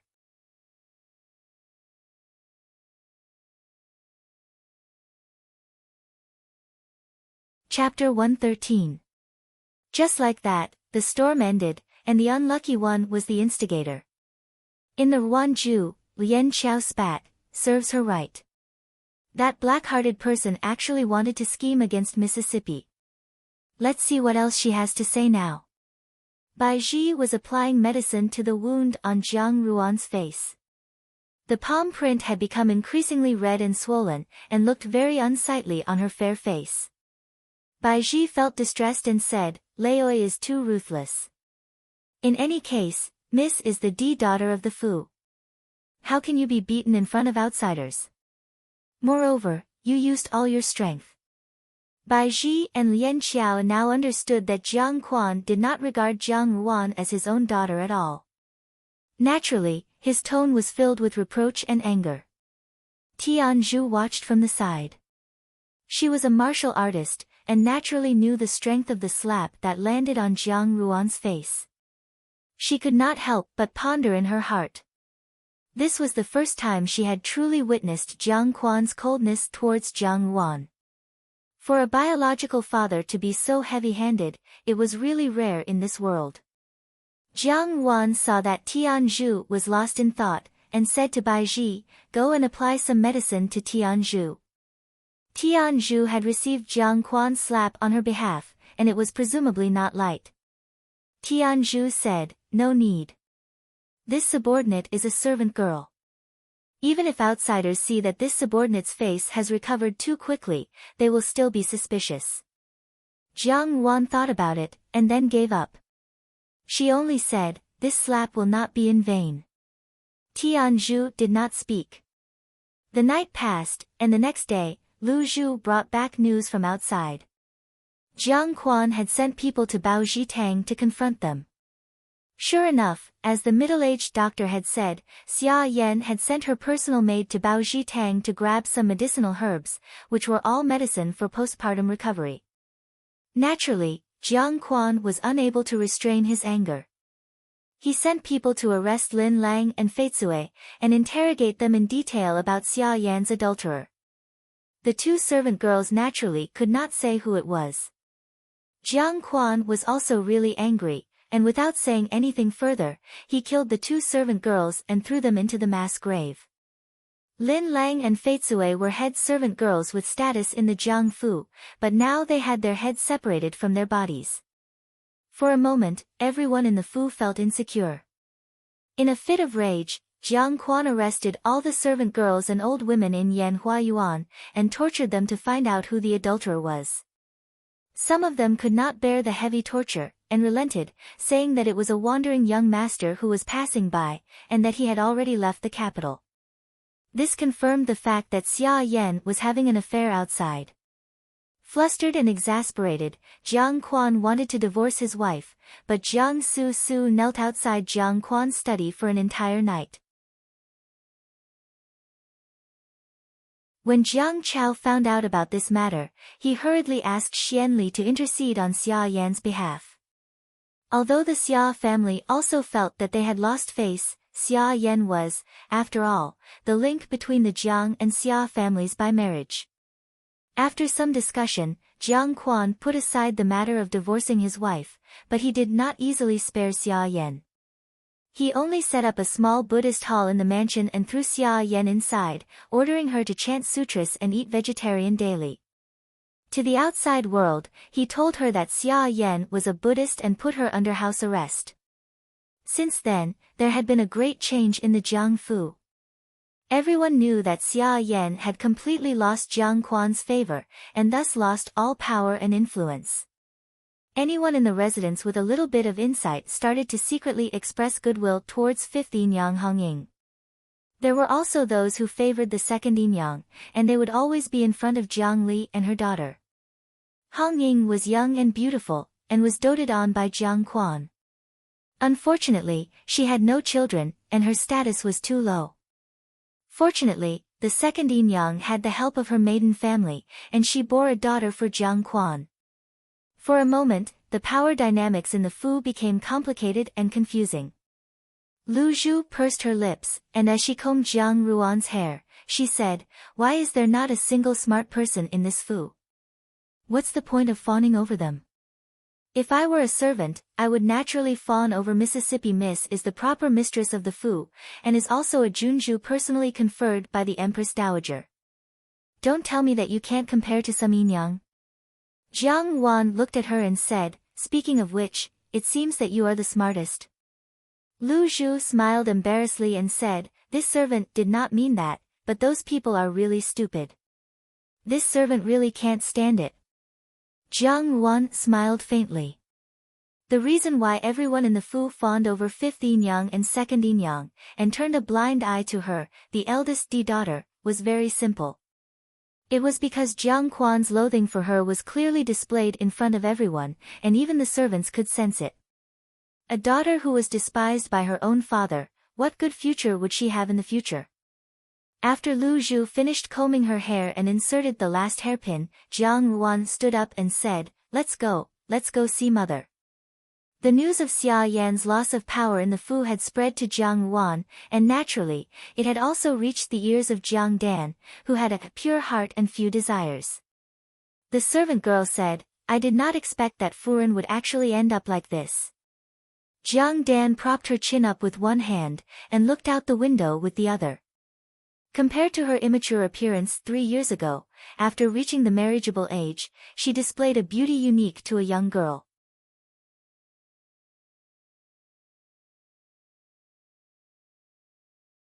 It was located in the most remote corner of the Jiangfu. In the courtyard, there was only a dilapidated excavation, a dried-up well, and a few dead trees. It looked gloomy, as if it did not receive a trace of sunlight all year round. 2 dark-skinned old women guarded the door, eating melon seeds as they chatted. Perhaps they were talking about the people in the small Buddhist hall, as they occasionally glanced back at it, their gazes full of contempt. When Jiang Wan brought Tianzhu and Baizhi over, they happened to see this scene. When the 2 old women saw Jiang Wan, they did not even bother to tidy up the melon seeds as they stood up, nodding and bowing as they greeted her. The servants in the Fu had long been in an uproar over what had happened a few days ago. Originally, Xia Yan had seized the initiative, but she had been fooled by this de Xiaojie, who did not reveal her mountains and waters, and had fallen to this state. The servants were not blind, and they could clearly see the matters between their masters. It was clear that this de Xiaojie's methods were much more superior than Furen's.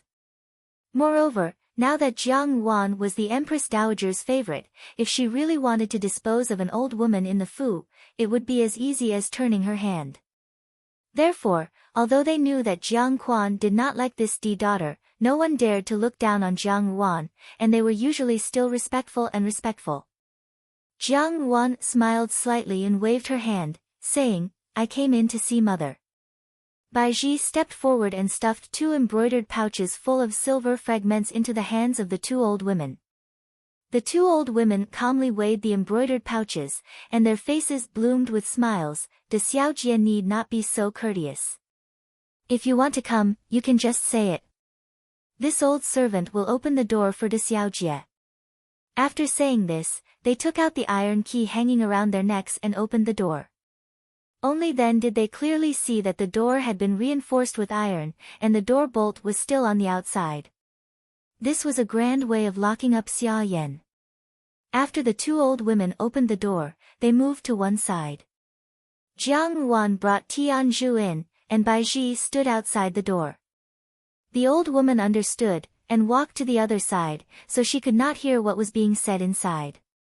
The room was pitch black, and there was only a small window open. Even this small window was nailed shut with wooden boards. Inside, there was nothing. Xia Yan had long heard Jiang Ruan's voice from the window, but at this moment, she only pretended not to hear. Tianzhu lit the oil lamp, and the room could be seen clearly. There was only a wooden bed, covered with a thin layer of blanket, which was damp and dirty. There was a wooden table, a straw praying mat, an offering table, and a clay guanyin statue. Xia Yan knelt on the straw praying mat with her eyes closed, as if she was sincerely praying.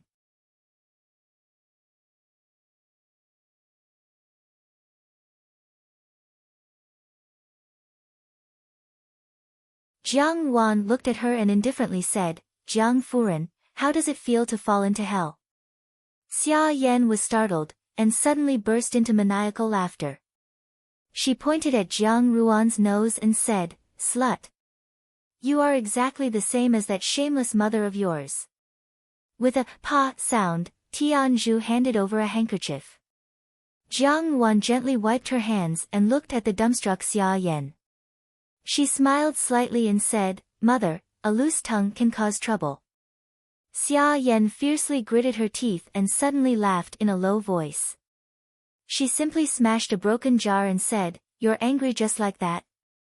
Little whore, it seems that you are very protective of that short-lived mother of yours. It's a pity that when she died, you didn't see her weeping and begging me to let you and your sister off. TSK, it was really ugly." Jiang Ruan's gaze moved slightly, but she still did not speak. Xia Yan continued, "Humph, you don't know how your mother died, do you? At that time, her health was not good. I advised Master to take care of her, so he ordered the kitchen to send her some tonic. When that slut saw that it was something sent by Master, she happily drank it, not knowing that she had drunk poison."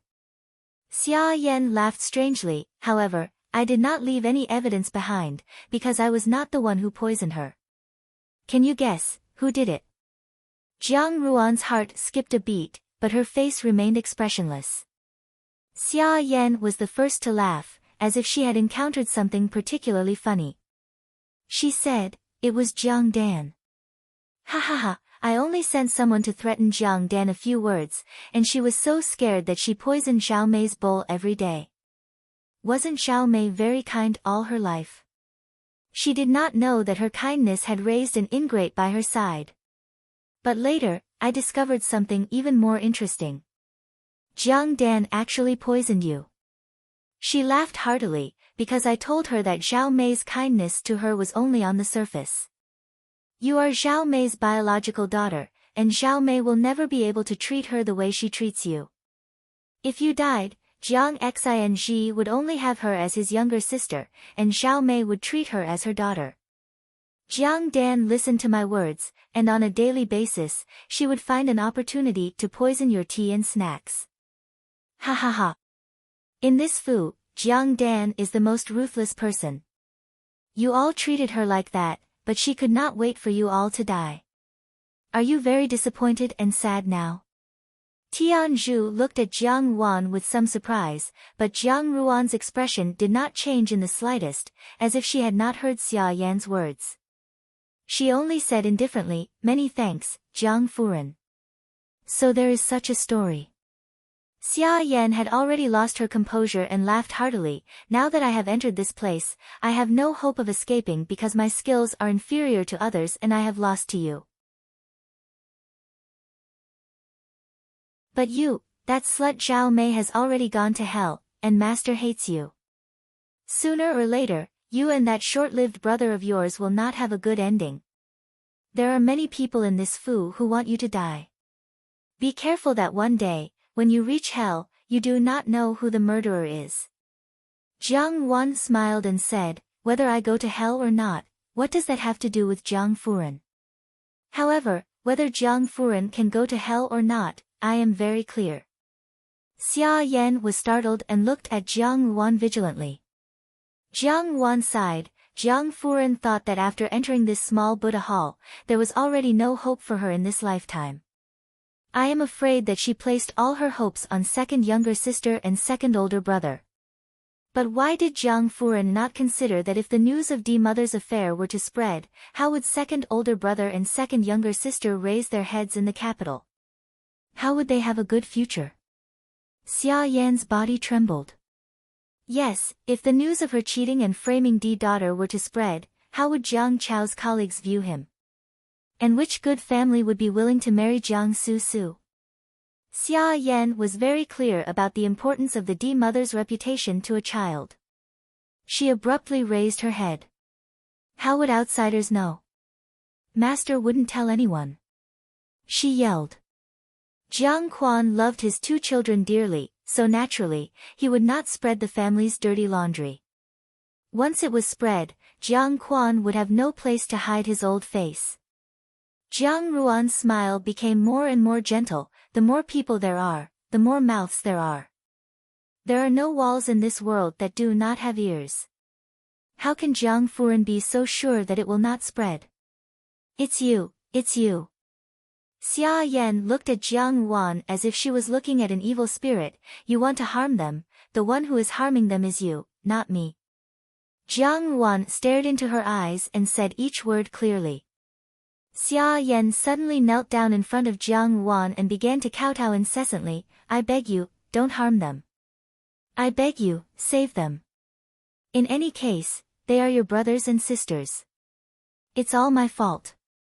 You can only blame me, they are innocent. Xia Yan continuously kowtowed dozens of times, but Jiang Ruan remained unmoved.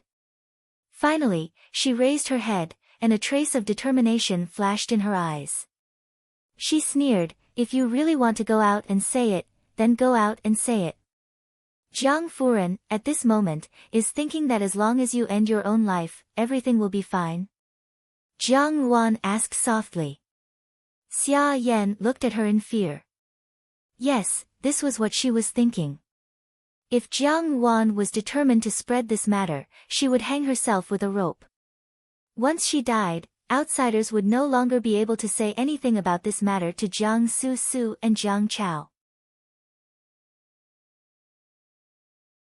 She was already ruined, and in this life, she only hoped that Jiang Su Su and Jiang Chao, the brother and sister, would be able to live comfortably and contentedly.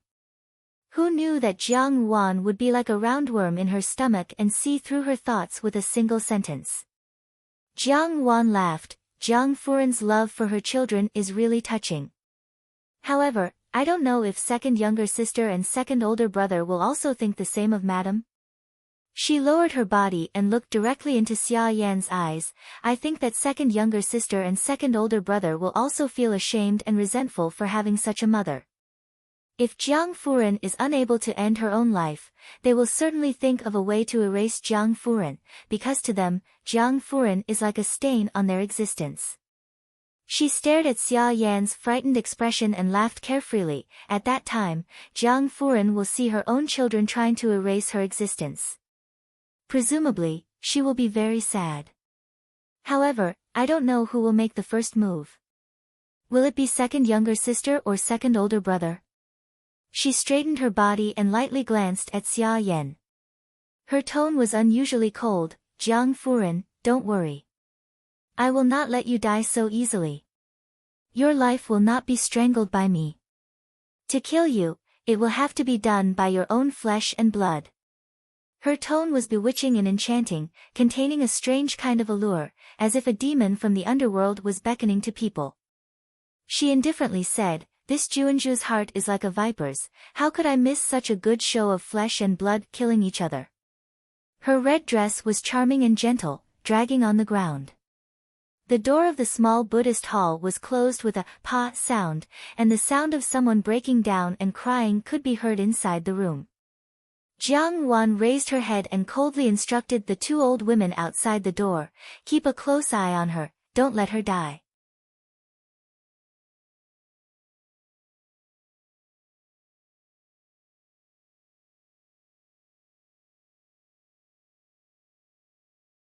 At this moment, Jiang Ruan had something on her mind, so she did not have the time to reprimand him for barging into her residence in the middle of the night. Xiao Xiao raised his eyebrows and walked towards her. What's wrong? As soon as he returned, he heard from Tianzhu what had happened in the past few days. He saw Jiang Ruan's expression at the foot of the courtyard wall. He did not know what she was thinking about, but she actually felt very lonely. That kind of desolate back view was dazzling to the eyes. Jiang Ruan watched as Xiao Xiao walked towards her. He extended his hand towards her, as if he wanted to caress her face. However, just as he was about to touch her, he stopped and asked, why are you not done yet? It had been a few days, but the palm print on his face was still clearly visible. The red and swollen imprint was very obvious on his fair face. Jiang Ruan was startled and turned her head away. Tomorrow, I have to make a trip to the palace. Xiao Xiao paused and understood. After thinking for a while, he took out a porcelain bottle from his bosom and handed it to her. Use it after you enter the palace. Jiang Wan took it and said in a low voice, "Thank you very much." Today, her mood was really gloomy. Even an ordinary person could see it. Not to mention a sensitive person like Xiao Xiao. He glanced at Jiang Wan and suddenly reached out to grab her arm. He lifted her up. Before Jiang Wan could react, she found herself on top of the big pear tree in the courtyard. "What are you doing?" She sat on the pear tree, trembling. She could only reach out and grab Xiao Xiao's hand. She still felt uneasy, so she simply wrapped her arms around Xiao Xiao's waist. Xiao Xiao originally only wanted to bring Jiang Wan up the tree. In the brocade guard, when Jin 1 and Jin 2 were in low spirits, they would often climb up the tree to drink. Since there was no wine, Xiao Xiao thought that perhaps looking at the moon would improve Jiang Ruan's mood. Unexpectedly, Jiang Wan reached out and wrapped her arms around his waist. Xiao Xiao's body stiffened and a strange emotion quickly floated in his heart. The unique fragrance of a young girl drilled into the tip of his nose. Under the moonlight, the hand on his black robe was as fair as jade. Xiao Xiao unexpectedly had an indescribable impulse to cover that soft hand. Jiang Wan had only just wrapped her arms around Xiao Xiao's waist when she reacted. Somewhat annoyed at her momentary impulse, she quickly let go. She subconsciously raised her head to see Xiao Xiao's reaction, but she saw him sitting blankly on the tree. His side profile was beautiful beyond compare. Usually, he was elegant and cold, but when he acted foolishly, he actually looked somewhat stubbornly adorable. "Hey!" She tried hard to make her voice sound calm. "Bring me down." Xiao Xiao returned to his senses and pursed his lips. "Is this better?" "Not good," Jiang Wan said angrily. "Not good at all." Xiao Xiao looked at her in astonishment. Jiang Wan was usually calm, and it was rare for her to be flustered and exasperated. He felt that it was interesting, so he simply stretched out his long legs, put his head on his hands, and leaned against a tree branch to rest. In the distance, Genie and Tianzhu simultaneously widened their eyes. When did these two people, who were usually calm, sinister, and cunning, become so childish? It would not be an exaggeration to say that they were just a few years old. Jiang Wan glared at the instigator who was lying leisurely on the tree branch. She could only hate herself for not having learned martial arts at that time, and for not being able to kick this person down the tree. As she lay on the tree, the cool breeze of the summer night blew over, making her vexed mood a little more refreshed. In the Jiangfu, which was filled with intrigue and intrigue all day long, it was really difficult to find a moment to calm down. Even so, not thinking about anything at that time was a kind of luxury. She turned her head, and Xiao Xiao's head was facing her. This youth was born to be extremely beautiful. In the capital, there were rumors that the Jiang family's daughters were born to be beautiful, but Jiang Wan felt that this was because Xiao Xiao had been born a man. For example, when she looked over at him now, Xiao Xiao's thin lips were tightly pursed, his long eyebrows slanted to his temples, and his nose was straight. He was born to be elegant, yet heroic. His most moving pair of pitch-black eyes were tightly shut at this moment, and his long eyelashes hung down. Jiang Wan looked over, and in her heart, she despised him. Why did a man have such long eyelashes? However, her hands were a little itchy, and she unconsciously reached out to touch them. Jin 1 anxiously nudged Tianzhu. "What does she want to do?" "Molest our master." "How would I know?" Tianzhu angrily said, "Look at master's appearance, doesn't that mean that he welcomes molestation?" Jiang Ruan's hand was just about to touch Xiao Xiao's eyelashes when Xiao Xiao suddenly opened his eyes. Jiang Wan was startled, and her eyes met with a pair of deep, pitch-black eyes. Xiao Xiao's pair of eyes were the best. Usually, his expression was cold and cheerless, and his emotions were written in his eyes. At this moment, looking at them, they were as resplendent as a sprinkling of crushed diamonds, and were somewhat intoxicating. Even a person with a heart of stone could not help but be moved when he saw them. Jiang Wan was somewhat confused, but Xiao Xiao was also slightly stunned. Jiang Wan stared at him without blinking. Her gaze, which usually contained a slight hint of ridicule, was now completely confused. Her eyes were clear, and unconsciously revealed the unique charm of a young girl. Xiao Xiao only felt an itch in his heart, as if an ant was crawling over it. Jiang Wan, on the other hand, was dumbfounded, and her gaze fell on Xiao Xiao's somewhat red ears. This person was actually so pure and innocent. She burst out laughing. However, this laughter made Xiao Xiao somewhat annoyed. He wanted to turn over and sit up, but he forgot that the two of them were still on the tree. Inadvertently, the branches of the tree rattled, and the two of them simultaneously fell down. Jiang Wan cried out in alarm, and Xiao Xiao hurriedly reached out to grab her waist. When the two of them regained their senses, one on top and the other on the bottom, Xiao Xiao was riding on Jiang Ruan's body, and one of his hands subconsciously cushioned the back of Jiang Ruan's head. Lu Zhu and Bai Ji heard the noise and ran out, and as soon as they arrived, they saw this scene. Jin Yi covered his eyes, and Tian Zhu's usual dull appearance changed as she excitedly swallowed her saliva. Master. Master is unexpectedly so passionate. Lian Qiao was afraid of alarming the bystanders, and her heart was filled with hatred and anger. She pushed Xiao Xiao away, pulled Jiang Ruan up, and stood in front of Jiang Ruan to protect her. She looked at Xiao Xiao vigilantly and said, Xiao Wangye broke into the Fu in the middle of the night, just to take advantage of my family's miss. Lian Qiao was shrewd, and her words were also direct, but she did not realize that her words were wrong. Xiao Xiao frowned imperceptibly. Lu Zhu, on the other hand, was very happy. She was born in the marketplace, and did not place as much importance on rules as Bai Ji and Lian Qiao.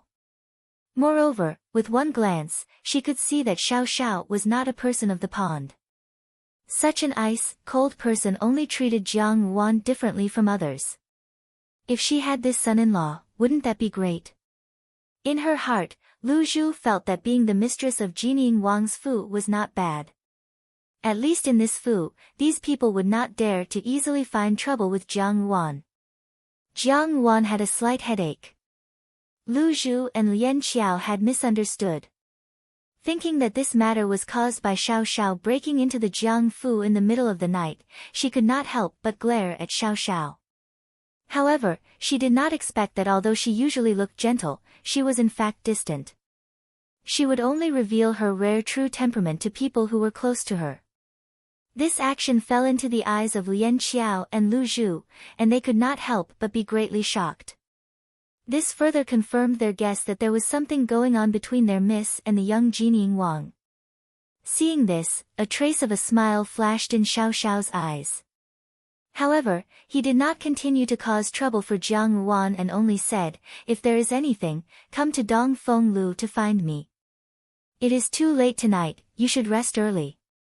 After saying this, he actually turned around and leaped over the wall, disappearing into the night. The dignified master of the 300,000 genie guards of the great Jin dynasty had to learn to climb over the wall like a rapist. Xiao Xiao naturally left in an extremely elegant manner, but he did not know that the words he had said before he left had caused people's imaginations to roam. Immediately, huge waves were set off in the hearts of Jiang Ruan's two personal maidservants. Because of Xiao Xiao's careless disturbance, Jiang Ruan was no longer in the mood to think about what Xia Yan had said during the day. Even the matter of Jiang Dan was thrown to the back of her mind, and her mood was somewhat better than before. When she returned to her room, she did not think much about it. She blew out the lamp early and went to bed. The next day, before Jiang Ruan had even entered the palace, she saw Lu Zhu hurriedly running over. She said in surprise, Miss, there is a huge ruckus outside. They say that Furen had an affair with someone outside, and unexpectedly had a miscarriage. They even want to falsely blame Mississippi. The common people are spreading the news very fiercely, saying that Master, even after being cuckolded, he still did not divorce his wife. He really has a big heart. Lu Zhu's words carried some leeway. Presumably, those people's words should be even more ear-piercing. Jiang Yuan pondered slightly. She had not yet had the time to release the news, so how would outsiders know? Naturally, the Xia and Jiang families would not say anything, and Xianli would not seek trouble for himself. She asked, "Who did you hear this from?" "It's that middle-aged doctor." Lu Zhu covered her mouth as she laughed. "That person was drinking wine in the tavern. When he got drunk, he told this matter as a joke. I reckon that the entire capital is now talking about this matter." Jiang Yuan raised her eyebrows. Everything was fine, so why would that man say it himself after receiving benefits? He must have been instructed by someone else. A person appeared in her mind. Wasn't Xiao Xiao a little too meddlesome? However, if he did it, it would save her a lot of trouble. "Is the carriage ready?" Jiang Yuan asked. The matter of entering the palace could not be delayed. "It's ready. It's waiting at the door," Baizhi replied. Just as she was about to walk to the main door, she happened to run into Jiang Quan. Jiang Quan's expression was unusually gloomy. Early in the morning, such news had spread outside, causing him to lose face. After the court session, he hurriedly returned to the Fu, as if everyone on the way was laughing at him. With such a thing happening, he would be ridiculed by others for the rest of his life. At this moment, Jiang Quan wished that he could strangle Xia Yan, the instigator of all this, to death. But seeing that Jiang Yuan was about to leave the Fu, he asked, "Where are you going?" Jiang Yuan turned to look at him and smiled. "The Empress Dowager has invited me into the palace for a chat." "Father, what's the matter?" Jiang Quan was momentarily speechless. Ever since Jiang Yuan had been conferred the title of Junzhu, her relationship with Empress Dowager Yi-Da had become much closer. As a father, he did not have as much face as Jiang Yuan did in front of the Empress Dowager. Just thinking about it filled him with anger. His gaze fell on Jiang Yuan's face, and he stared blankly. "What is this?" 5 distinct fingerprints hung on her face, as if to accuse the perpetrator of violence. Several days had passed, but not only had the mark not disappeared, it was as if it had been newly added yesterday. The redness and swelling had not subsided in the slightest, hanging on her fair face. Jiang Yuan smiled faintly. "What is this? Father doesn't know?" Jiang Quan flew into a rage out of humiliation. "How can you enter the palace to meet the emperor like this? This is disrespectful to the Empress Dowager. Quickly go back and cover up for me." "Junzhu," Tianzhu timely spoke, "it's time to board the carriage. If we are late, it will be bad if the Empress Dowager blames us." Jiang Yuan smiled. "Exactly." She looked at Jiang Quan. "Father, I will leave first." Seeing that Jiang Yuan did not take his words to heart, Jiang Quan was furious. Jiang Quan was so angry that his lungs were about to explode. He shouted furiously, "Jiang Yuan! Father, the Empress Dowager treats me as her own flesh and blood, she will not care about such a small rule." Jiang Yuan's words were not without sarcasm. She smiled and said, "If father insists on doing this, after we return to the Fu, I will ask for forgiveness from father." As soon as she finished speaking, she instructed Tianzhu to open the door. As soon as the Jiang Fu's door was opened, many commoners gathered outside to watch the commotion. Jiang Quan could not stay any longer. Even though his heart was about to explode, he could only grit his teeth and fiercely say, "Unfilial son." Tianzhu looked at Jiang Quan with disdain and carefully helped Jiang Yuan into the carriage. The commoners outside naturally had sharp eyes. When they saw the handprint on Jiang Yuan's face, they thought of the rumor that Jiang Quan had slapped Jiang Yuan when he heard that Xia Yan had miscarried. One after another, they discussed, "Heng and Junzhu is such a delicate person. That Minister Jiang could really bear to lay his hands on her.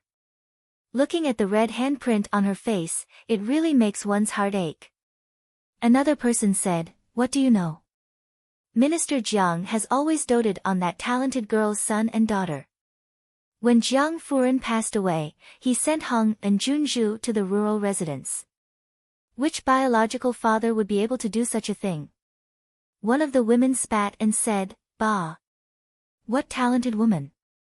She's clearly a slut." Who knows if that second Jiang Miss and second Jiang Young Master belong to Minister Jiang? Perhaps they belong to that adulterer. Everyone suddenly understood and began to discuss in high spirits. This time, they began to doubt the identity of Jiang Su Su and Jiang Chao. Lu Zhu lifted a corner of the carriage's curtain, and the discussion outside more or less reached their ears. Lu Zhu said, "These people are really good at guessing." If second Miss and second Young Master heard this, they would be so angry that they wouldn't be able to leave the house. Jiang Wan smiled faintly. In this world, only the mouths of the common people could not be stopped. With a little guidance, the rampant rumors were enough to strangle a person's life. For example, in her previous life, hadn't she been forced step by these rumors to the end? Now that she was reborn, it was time to let that self-proclaimed fairy Jiang Su Su and the proud and arrogant Jiang Chao have a taste of this. As for Jiang Quan, he hated Xia Yan as much as he loved her in the past. Entering the palace, she saw Empress Dowager Ida. Sure enough, when Empress Dowager Ida saw Jiang Ruan's face, she frowned and said, "How did it become like this?" Gugu Yang also looked at Jiang Ruan's face and thought of the rumors outside. Empress Dowager Ida was deep in the palace and did not pay much attention to the outside world, so she did not know about Xia Yan. Jiang Ruan smiled and said, "It's nothing." Empress Dowager Ida glanced at her and said to Tian Zhu, "Speak." As someone who was used to giving orders all year round, there was an air of oppression when she spoke. Tian Zhu knelt down and said, replying to Empress Dowager, "Young lady was injured by master." Because Furen falsely accused young lady of miscarriage, master beat young lady in a fit of anger. At that time, 8th Highness was also present. Jiang Wan laughed in her heart. Tian Zhu had also dragged Xianli into the water. When Empress Dowager Ida heard this, she knew what was going on and said angrily, "Is he rebelling against the heavens? How dare he raise his hand against Aijia's people? Hong'an, why did 8th brother go to your fu?" Jiang Wan thought for a moment, then shook her head and said, "Wan Yang also does not know. Perhaps he came with Xia Ho to discuss political affairs with master." Empress Dowager Ida did not only know how to deal with the jealousy of the women in the harem. When she was young, she played politics and supported the new emperor to ascend the throne. Naturally, she could hear the inappropriateness of these words. Thinking that the 8th prince's ambition was becoming more and more obvious, Empress Dowager Ida frowned slightly. She then looked at the palm print on Jiang Ruan's face and naturally could not restrain her anger. She immediately said, "What does that Jiang Fu count as? You will stay here for the next few days. Aijia does not believe that your father will still dare to be so bold." After a pause, she continued, "How is that Xia Yan now?" Gugu Yang laughed and said, "Empress Dowager, please quell your anger.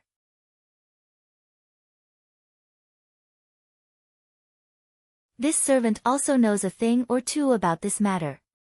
First, let Junzhu sit down and have some tea, then this servant will properly tell you." You're tuning in to the Blissful Bookshelf YouTube channel. We're so grateful for your support and don't forget to subscribe to join us on this incredible journey through captivating stories. Your generosity through donations truly makes a world of difference, as it's the primary source of revenue that allows me to expand and enhance this channel for you. Thank you from the bottom of my heart for being a part of this adventure.